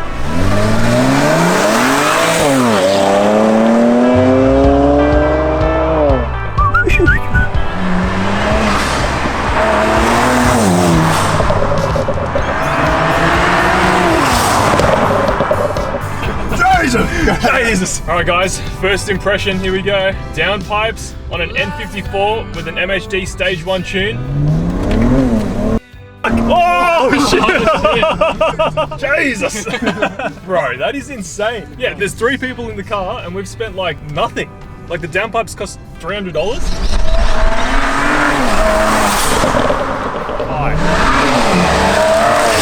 Now the crazy thing about these cars is that you can tune them on your phone. And in the last video, I installed a Stage 1 tune with the downpipes. And today guys, I'm gonna show you how to tune your car Stage 2 with your phone. Now this is pretty crazy because I'm used to dealing with Japanese cars, and usually you have to spend big money buying an aftermarket ECU and paying thousands of dollars to get a professional to tune your car. However, these BMWs came with a tunable ECU from the factory, and companies have made it possible to tune them off your phone. I know, it's hard to believe, and I thought the same thing too. It's crazy how far technology has come, and before I get started, I need to install some modifications to suit the tune. So we have the BMW in its natural habitat on jack stands. And we are now going to install a new part that will allow us to do the Stage 2 tune. New parts for the BMW, baby. Downpipes allow us to do a Stage 1 tune. And to do a Stage 2 tune, you need one of these. This is a Max Peating Rods bolt-on, oh my God, intercooler for the BMW 335i, specifically designed for these. It's a stepped intercooler that should literally, bolt on and shouldn't have any issues. So I'll keep you guys posted on that. But Max Peating Rods is a long-time supporter of the channel. They've supplied our cars with coilovers, intercoolers, turbo kits, and shockingly, they even have parts for the BMW 335i's. So if you want to grab any of their products, head over to the description down below. I've got a discount code there and it'll be on the screen. Keen to see how this thing goes over the next couple of months. Never had an issue with Max Peating Rods products. Cooler air means denser air, and denser air means that you can add more fuel to the mixture to create more power. The purpose of an intercooler is to cool the air going into the engine from the turbo, and a bigger intercooler means cooler and denser air. This intercooler will allow us to turn up the boost, and we should see some big power gains after we load up the phone tune. All right, we're now going to start installing the intercooler. Luckily, it's very easy to remove the standard intercooler on the BMWs. It's like just those 2 clips, which I'll show you, and then there's 2 bolt holes holding them up, just like you can see on the Max Peating Rod cooler. Let's do that. Removing the standard intercooler is shockingly very easy on these BMWs. All you need to do is remove the intercooler pipes going to the intercooler, and they're just held in with these metal clips. You pop them off with a flathead screwdriver, being careful not to push in the plastic itself, and then there are 2 bolts holding the intercooler to the chassis.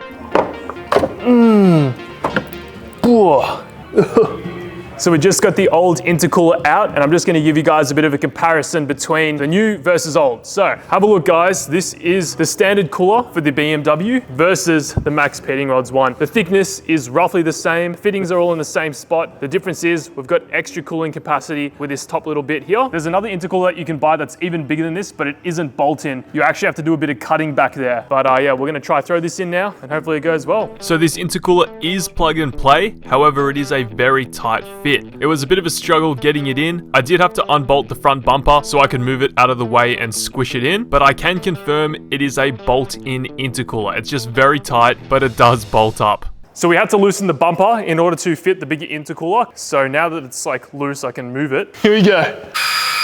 What happened? It's heavy.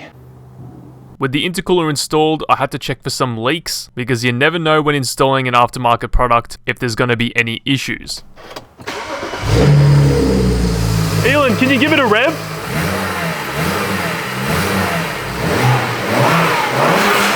Yeah. All right, it's pretty good. We got no boost leaks whatsoever. Here's what it looks like from the front. You can't really see it at all with the grill, and you can't see it because it's also black, which is kind of ideal. We've got a few more things that we need to do before we tune it. So I've got the intercooler successfully installed now, and before we continue, I want to give you guys a little bit of an update on what's been happening in the shop. So Elon, you might have seen on the channel before, he's a carpenter by trade, and like I feel like all the boys, oh, that's loose. I feel like all the boys are tradies, right? Everyone has their own. Everyone, yeah. So yeah, we're basically trading work. I'm gonna be doing a manual swap on his BMW, and he is building us an entire staircase. Not a fair trade. The BMW is going to be a massive pain in the ass, but.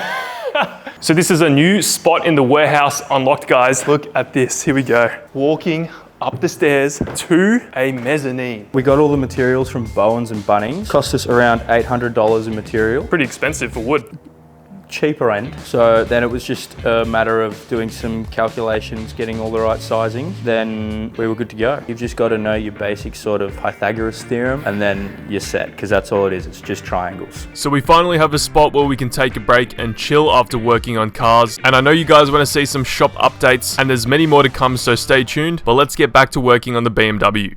So we have some upgraded sway bars and suspension components for the BMW in order to make it handle better. So 99% of cars come with a sway bar, and what they do is they connect both the left and the right side suspension components together so that when force is applied on one side, it also applies it on the other side. So the entire point of a sway bar is to essentially stiffen up the car around the corner, giving you more grip. And with that logic, a thicker sway bar with less bend will give you even better handling. Whiteline have of course supplied us with some thicker sway bars for the front and the rear. And what connects the sway bar to the rest of the suspension components are end links. These things look awesome. They should be a little bit stiffer from the factory ones as well. And it should basically tighten everything up in the E92 and make this thing handle just a little bit better because it's kind of sloppy at the moment. Whiteline also sent out their front suspension kit for the E92 with upgraded polyurethane bushings. These cars handle really good from the factory, but this will tighten everything up and make for a much more responsive drive. So before we stage to the BMW, we're gonna upgrade the suspension and make this thing handle better as well.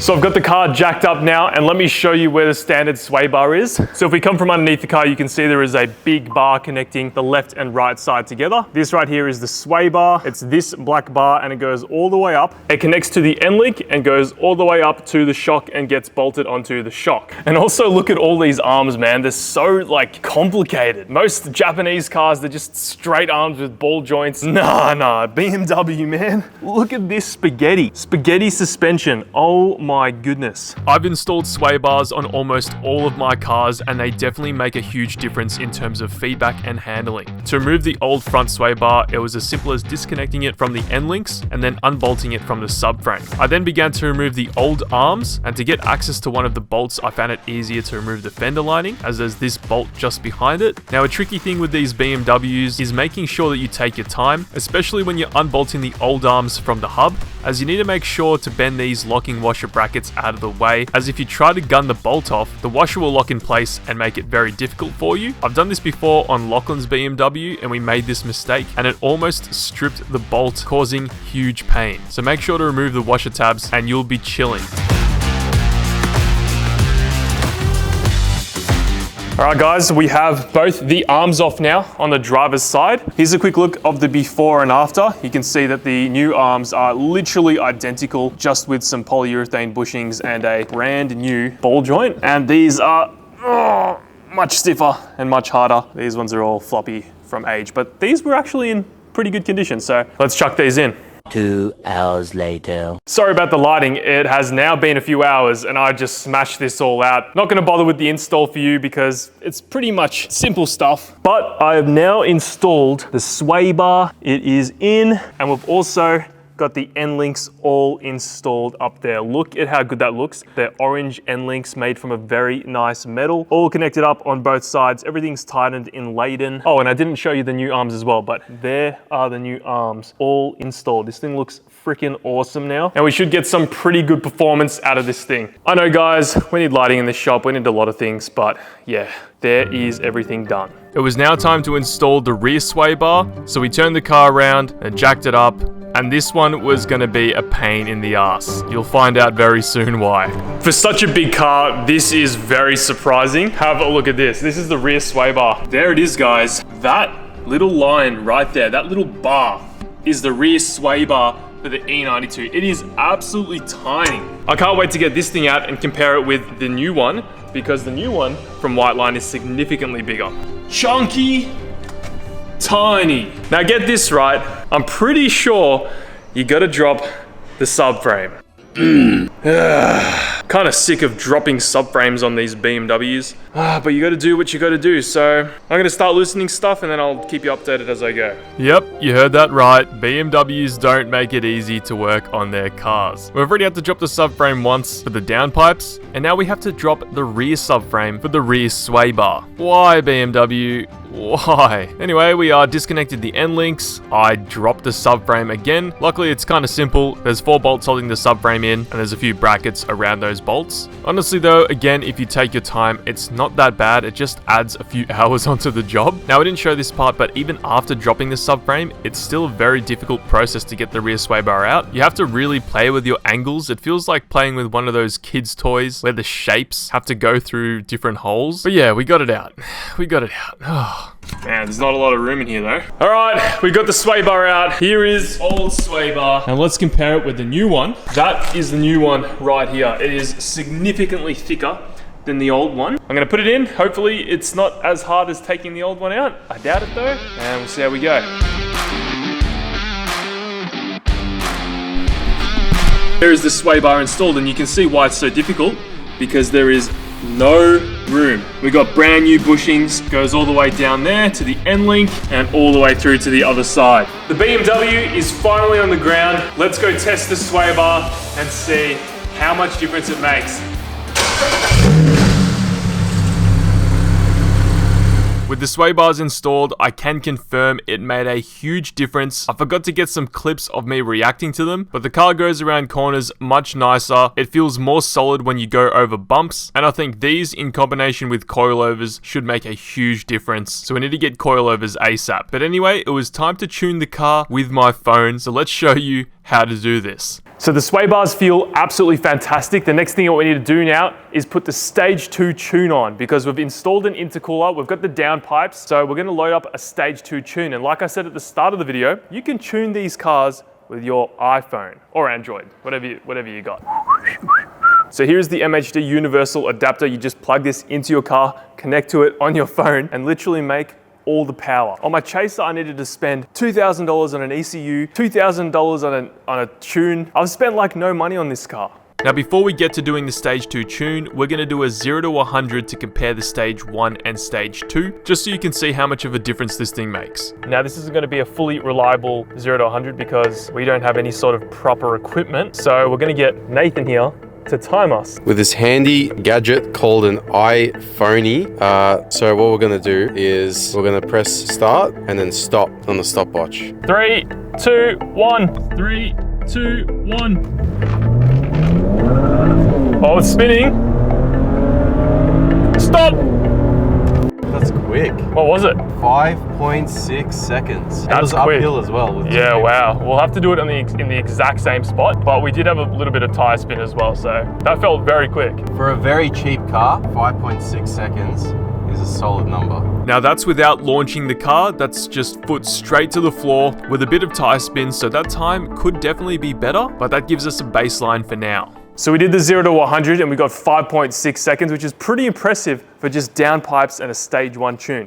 Now we're gonna go stage 2.5, I think it is. And before we do anything, I'm gonna show you the entire process of doing this. First thing you gotta do is make sure that you have the right amount of charge in your battery, because if your battery voltage drops below a certain amount while tuning the car, you can brick your ECU. I highly recommend, if you're gonna do this yourself, you make sure you read up on everything that you need to do. This is not a tutorial, this is more just showing you how I'm doing it. Just make sure you don't brick your car, because you definitely can. So it's now time to do the stage 2 tune. And like I said, make sure you do your research, because you can cause some big headaches. One tip though is to make sure that your car has a fully charged battery. So we're just gonna put it on a tender for now. So the first thing you need to do is connect to your Wi-Fi adapter. And there we go, we're all connected. Now you also do need to turn aeroplane mode on and have Wi-Fi on at the same time. And that'll stop any sort of interference in case someone calls you and you know, you're in the middle of a tune and you brick your car. So over in the MHD software, we're gonna click Flash an MHD map. It's gonna contact the DME. It's contacting the DME, bro. There's a few different options, but we're gonna select the V10 map for the MHD Plus. So it gives you a description of exactly what you need in order to do the stage 1, stage 1 plus, stage 2. Here it says for stock and unmodified cars, you can do the stage 1. For the stage 1 plus, you need an upgraded front mount intercooler. Stage 2 plus is upgraded downpipes and a front mount intercooler. So here you're also going to select the fuel that you're using. I think it's 98 RON, is it? Here's the fun section. There's options for exhaust burble, different settings, the throttle. You can do anti-lag in here as well, I think, but I don't know how that would work with an automatic car. Ethanol content analyzer. We can put ethanol in this thing, bro. It's pretty sick, man. Adjust throttle lag. Oh look, we can change the lag. So we can change the duration of the exhaust burble. So this is what I was talking about in the previous video. You can change it to like, we'll make it 1.5 seconds. And you can change the aggressiveness of the pops and crackles. I like the medium setting. Modifying my car with my phone. And here we go. This is the intimidating part. I'm gonna click map right. Connected. Stage 2, 93 octane _ 98 RON. So this is where you sit back, relax, and don't touch anything. You want to make sure that your lights are off. The car's going to do some funky things. It's going to throw all these different engine lights. The screen's going to flash. It's very scary, but you just got to trust the process. 98%.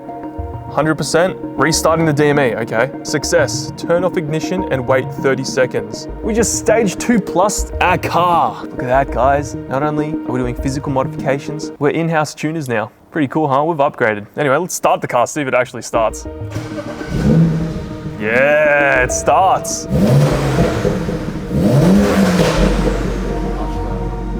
And just like that, we have tuned the BMW, all off an iPhone. Now later we're going to do a transmission tune, because the tune we just did was to do with the engine, and the transmission has to shift differently in order to keep up with the power, or you could cause problems. Firstly, let's test the car and then do the transmission tune.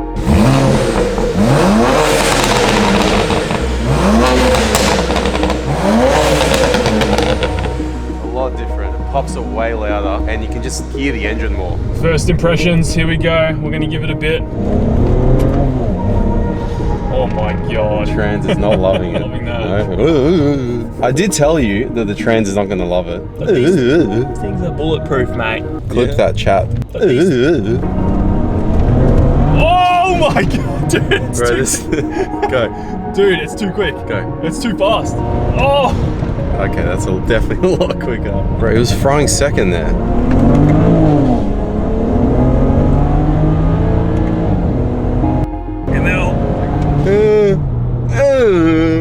We are total in this car like under 5 grand. Does not make me feel good about my AU. Now there was one more tune that we needed to do in order for the transmission to cope with the power gain, and because I could do this on my phone, I could technically do it anywhere. Alright boys, we're now at McDonald's and a petrol station, and we're now tuning the car. I'm just that guy, you know, tuning my car off my phone at Macca's at a petrol station. Look at me, mom.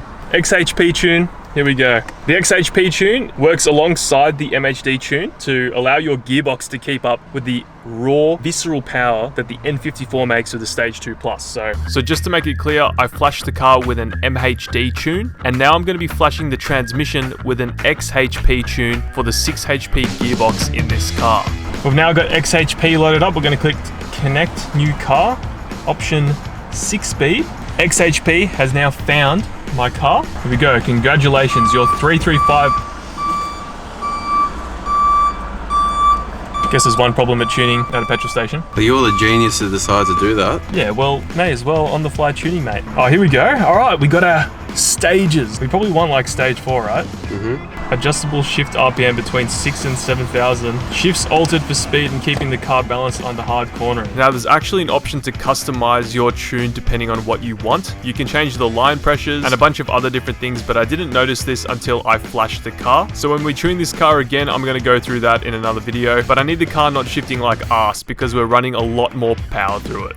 So we have to turn on aeroplane mode, Turn Bluetooth off. Have a minimum battery percentage of 25%. Lock seat belt until flash ends. Do not open or close doors. Do not move. Nathan, don't move.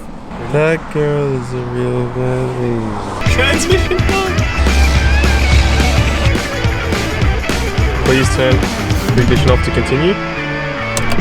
And just like that, at a local McDonald's, I tuned my BMW with a transmission tune on my iPhone. It doesn't get better than this, guys. You don't need to take your car to an expensive tuner. You can do it on your iPhone at your local McDonald's. Anyway, let's test it out. Holy crap. Oh! What was that noise? It broke up. Shifting good? Feels good, man. This thing's quick.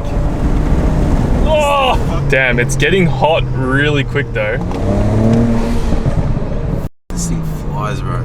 With the tune now finally done, it was time for the highly anticipated 0 to 100 test. Bro, when I say this thing pulls like a freight train, buddy, this thing's like quicker than all of my cars. That just fries. 3, 2, 1.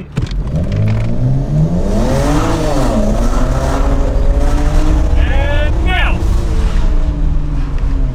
5.3. Well, it was spinning through first and second. Yeah, I reckon we could get low 5s if we had better grip. I reckon you get in the 4s if you had grip. That's crazy. So we shaved 0.3 of a second. Now keep in mind, we don't have the right tires for this sort of performance. To get the car on the road, I just bought some cheap, crappy tires. So we do need to do this test again with some grippier meat, but 5.3 seconds is not bad at all. Not bad. This is 5s for 5. 5s for 5 challenge. Now at this point, the car had been abused for a few hours now, and I guess all good things come to an end.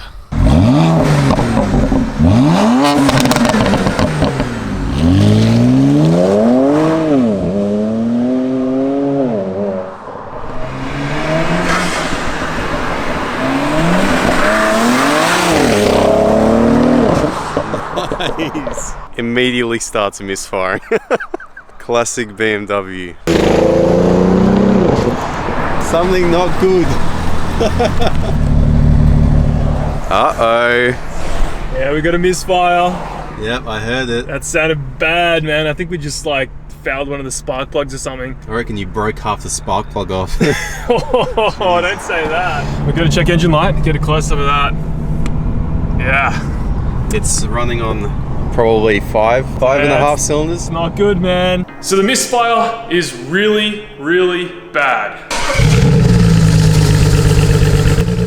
So I was on my way to the shop and then all the dash lights came on. I pulled over on the side of the road, turned the car off, and then the car wouldn't start. So I Ubered to the shop and I drove the Camry to pick up a new battery, the trusty old Toyota, and then we were able to limp the car back home to see what was wrong with it. Now, owning a BMW means that when this thing breaks down, it could either be really expensive, or if you're gonna fix it yourself, it's gonna be very difficult to do because these cars are super hard to work on. Anyway, we went to diagnose the issue and we found the culprit of our loss of power. So this is a few weeks ago when the car broke down. Luckily, I was able to move it around with a brand new battery.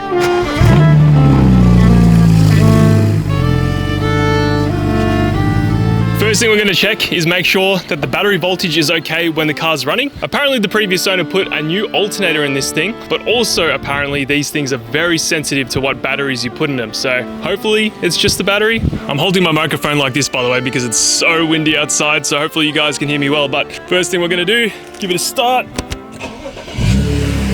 No errors so far, but it's revving really high. Turn this thing to voltage, negative, positive. Oh, okay. All right, guys, it's reading 11.7 volts. Let me see if I can show you. We're getting 11.7 volts, which is not what you want. It is not charging. With the car running, we should see 13 to 14 volts. So yeah, it was definitely not the battery.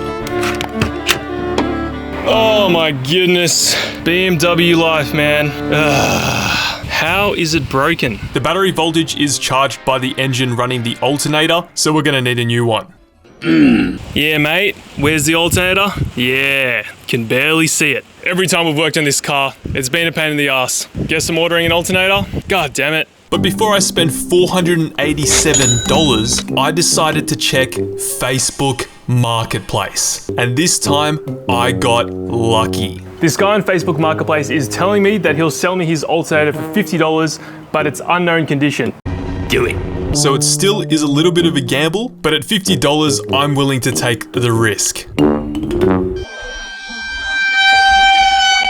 Have a look at that. Again, unknown condition. We don't know if this is going to work or not, but apparently they're not too bad to replace. So we're going to risk it, chuck this in, and fingers crossed this works. A $50 gamble for a BMW. I'll take my chances. And before we start, guys, check this out. We're back at home, working in the garage. We'll be back here soon, working on the Skyline again, but we do need to get this thing to the shop because I'll be able to put up on the hoist and stuff. With everything that's going on, I've had to put this on the back burner, which kind of sucks. The damn Land Cruiser has taken up all my time. So we'll be back working on the Skyline soon. But anyway, let's fix this BMW.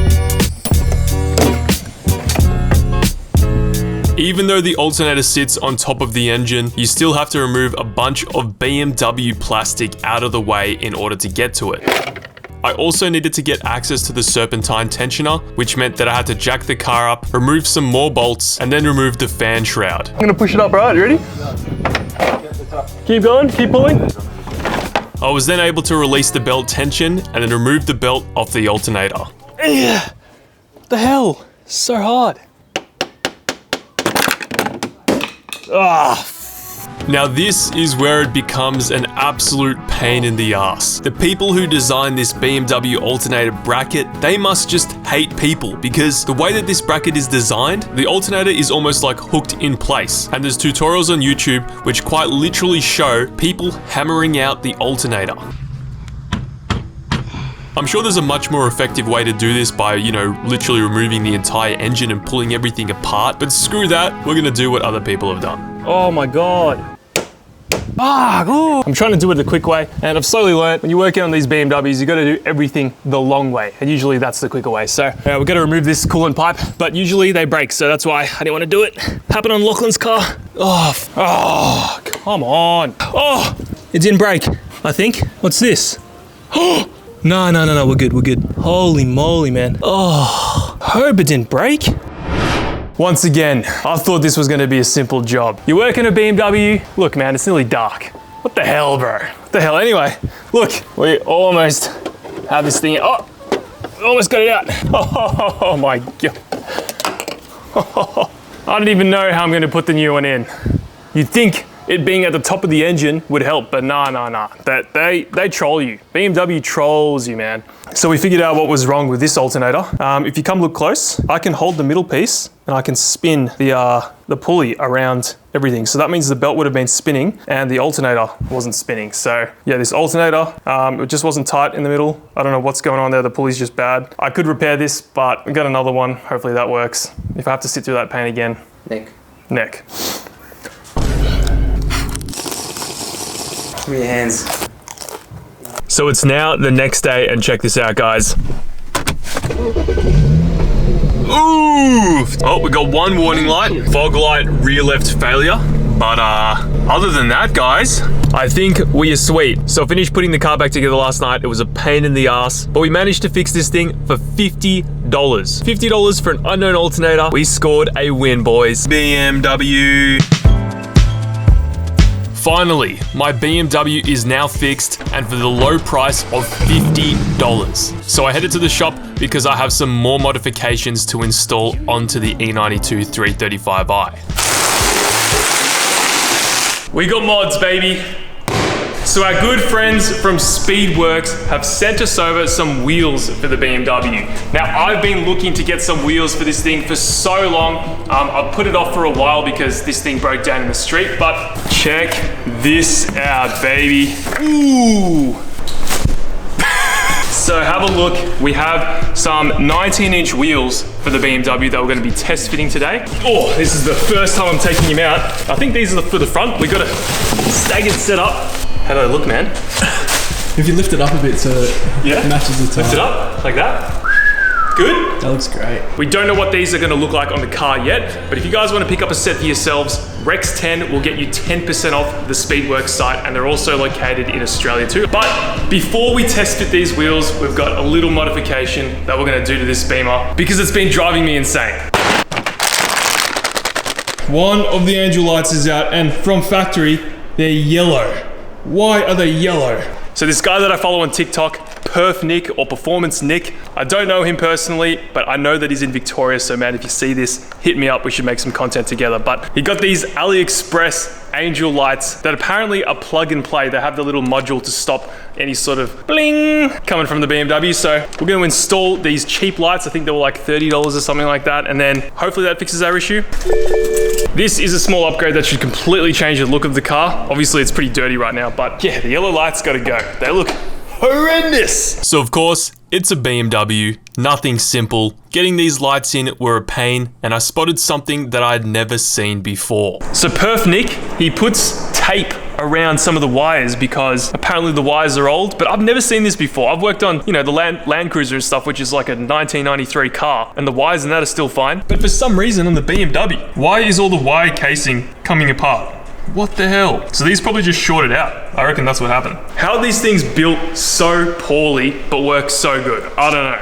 Okay, we've taken out the old light. Here's the old one. The new one is literally the same, except it's got this extension cord. Apparently, this will stop you from getting any codes on your dashboard. But yeah, literally just plugs in, and then we have to sort of slot this in. And apparently there's a bit of a method. Way you want to do it, do not put it in and twist, it won't work. You want to reverse it in and then pull it in. Oh. Looks good. Hold on. Wait, so this is old? Oh, it's bright. Holy moly. Can't see, but trust me guys, it looks so much better. Just look at the before and after. Old versus new. So much better, man. That looks so much nicer. Way more modern. Everyone with their new BMWs are putting yellow lights in their cars. They're going backwards. Going backwards.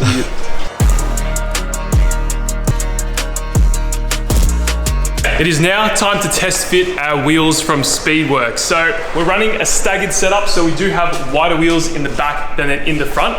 The specs, if you're curious, 19 by 8.5 plus 30 on the front, 19, 9.5 plus 25. So I actually am really bad when it comes to wheel fitment. I have never really aced fitment, so I don't even know if these are gonna fit pretty good, but the guys at Speedworks said they're probably gonna fit the best out of their range, so we'll start off with the back. Dude, look at that. I mean, we gotta obviously have the car on the ground. We don't have the tires yet, but. Dude, is it hitting the strut? No. Dude, pretty clear. Look at that. Oh, wow. Yeah, plenty of clearance. I'll put a bolt in and we'll do a clearance check, but bro, I look good? Yep. I really want to see what these look like, so I'm gonna put these wheels underneath. It's on the tire. Yeah. Ooh! Sick. Ooh! Jeez, dude, that's perfect. Look at this. That is perfect. Holy crap. And we've got full clearance as well at the back. We don't need a spacer to push them out because they're not hitting anything on the back, and we don't need a spacer here because they're perfectly fitting, so bruh. Oh, damn, look at it from here. Look at the dish. Dude, that perfect. On the corner. That is sick. Oh my God. Yeah, that's like transforms a car. Hell yeah. We definitely need some tires on these things ASAP though, some rubber bands, so I'm gonna get that sorted ASAP. Damn. Now that we confirmed that the wheels fit, it's time to get some tires and properly install these wheels. Man, they look good. The BMW is now outside. I've got the Camry in, and check this out. These wheels are massive. These are my first 19s and look at them. They are massive, dude. Got them all loaded up in the Camry.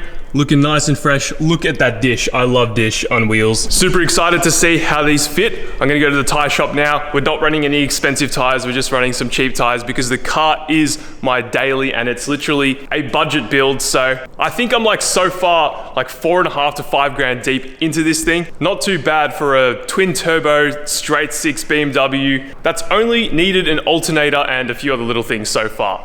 Oh my God, these bollards are huge. Let's get to the tire shop, guys. So we're at the tire shop now. I'm going full El Cheapos. Wheels are ready to go. This place seems a little bit, it's on the budget side, what can I say? But see how they go. Hopefully they don't scratch the wheels.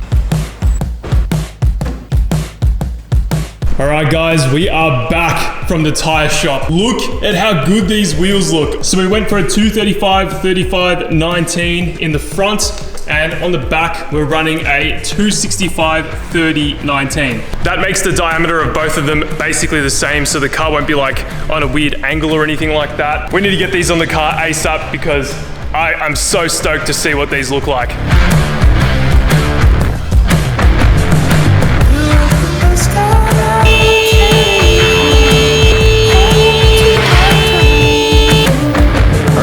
Let's see how it fits with the tire. Oh, you can be the judge as well. Oh, pretty good. Doesn't look like it's hitting anything. So I think I already said, but we're running 235, 35s. Pretty big tire for the front, but you know, this car's got a lot of power, so it needs it. Clearing everything? Looks like it. When you lower it down, is it going to clear? We got plenty of clearance in there. No problems at all with the wheels or the tires. I mean, we'll soon find out if the tires are going to clear when we put on the ground and start turning the wheels, but it's pretty good fitment, huh? Not bad. Rear wheels coming off again.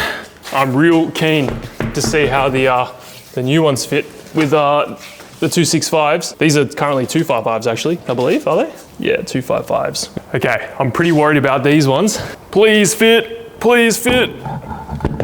Come on, throw it in. Okay, the wheels are now on the car. We're gonna lower them and then we're gonna see how they fit.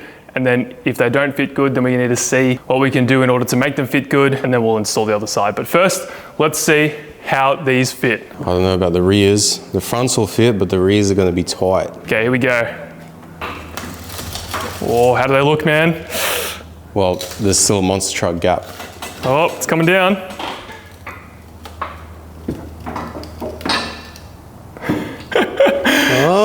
I haven't seen them yet. I reckon they're all right. Hold on. The handbrake's holding the car up, but yeah, a little bit. Okay, here we go. Oh, pretty good. Dude. Oh my God, they might just clear without any sort of guard rolling or anything. Yeah, even Holy the rears. Moly, dude. Like it concaves in just enough. Yeah, bro, holy. Look at the amount of toe in the back though. Yeah, I know. If you stand from here. There's a lot of toe, you can see it pointing in. A lot of toe in. But that's like perfect. With stock suspension, I don't think it's gonna rub. I mean, there's only one way to find out. Like the handbrake, it's still loaded up on the handbrake. Yeah, and it's still on the ramp there, so it does lift the other side up too. Yeah. All right, well, I guess we'll chuck all of them on and see how they look. Do you reckon it's gonna rub? I don't know. I have no idea. Rex has entrusted me with his BMW 335i. You know what's funny? It's cheaper than your AU Falcon. It is. You've spent less money on your BMW than I have on my AU. And mine still has rust. Look at this. Oh, dude. Oh, it's misfiring a little bit. Bro, look at the fitment, man. Not even my AU misfires. How is it so perfect? Oh my God, man. Look at that. You happy? I'm so happy, man. Holy crap. It's got such an aggressive side profile now, whereas before it just looked like a... From the back, you're driving from the back, look at it, like when you're driving behind it, this is what you see. You know it's a quick car when it's got tires that big. Ooh, damn. Chinese meat, baby. And you got the speed holes here, you know, like the Civics. You got the speed holes there. Yeah, my parking sensors fell out, guys, so I need to stick them back in. But yeah, dude, it's looking good. It's crazy, like, this isn't even an M Sport, so it doesn't have the lowered suspension. It's actually not bad. Maybe the front could be a little bit lower, but the rear's like pretty good. I'm pretty happy with it. Yeah. It definitely could be a little bit lower, and like we might correct that later, but dude, look at that, man. I know something that'll correct it right now. What? You want to correct it? Whoa, hold up. This is not an AU Falcon. Makita lowering springs. Makita lowering springs. Yeah, look. No, we have to do everything proper on this car. What are you talking about? So that's why you put a Chinese power steering pump, Chinese valve cover. I'm experimenting with all the cheap AliExpress, eBay, Temu parts on this thing because, you know, we want to see if we can build a decent car that's going to last with all the cheap parts that are out there. And yeah, so far it's been mint. I've got a cheap power steering pump, got cheap wheels, cheap everything, and $50 alternator. $50 alternator, that's right. $50 alternator. Crazy, and that's actually genuine though. I got lucky on that. Facebook Marketplace, baby.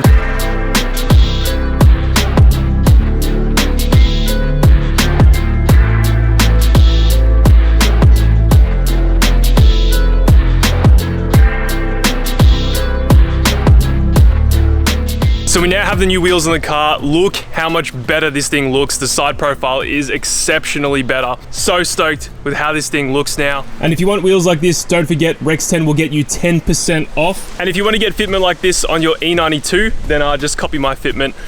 They look awesome. 19s actually are the move. That looks so much better. We've got a lot going on with this BMW, the Land Cruiser, the Skyline in the garage, and we've also got another project which you guys will see very soon. But I hope you guys have an awesome day, and hopefully I see you in the next one.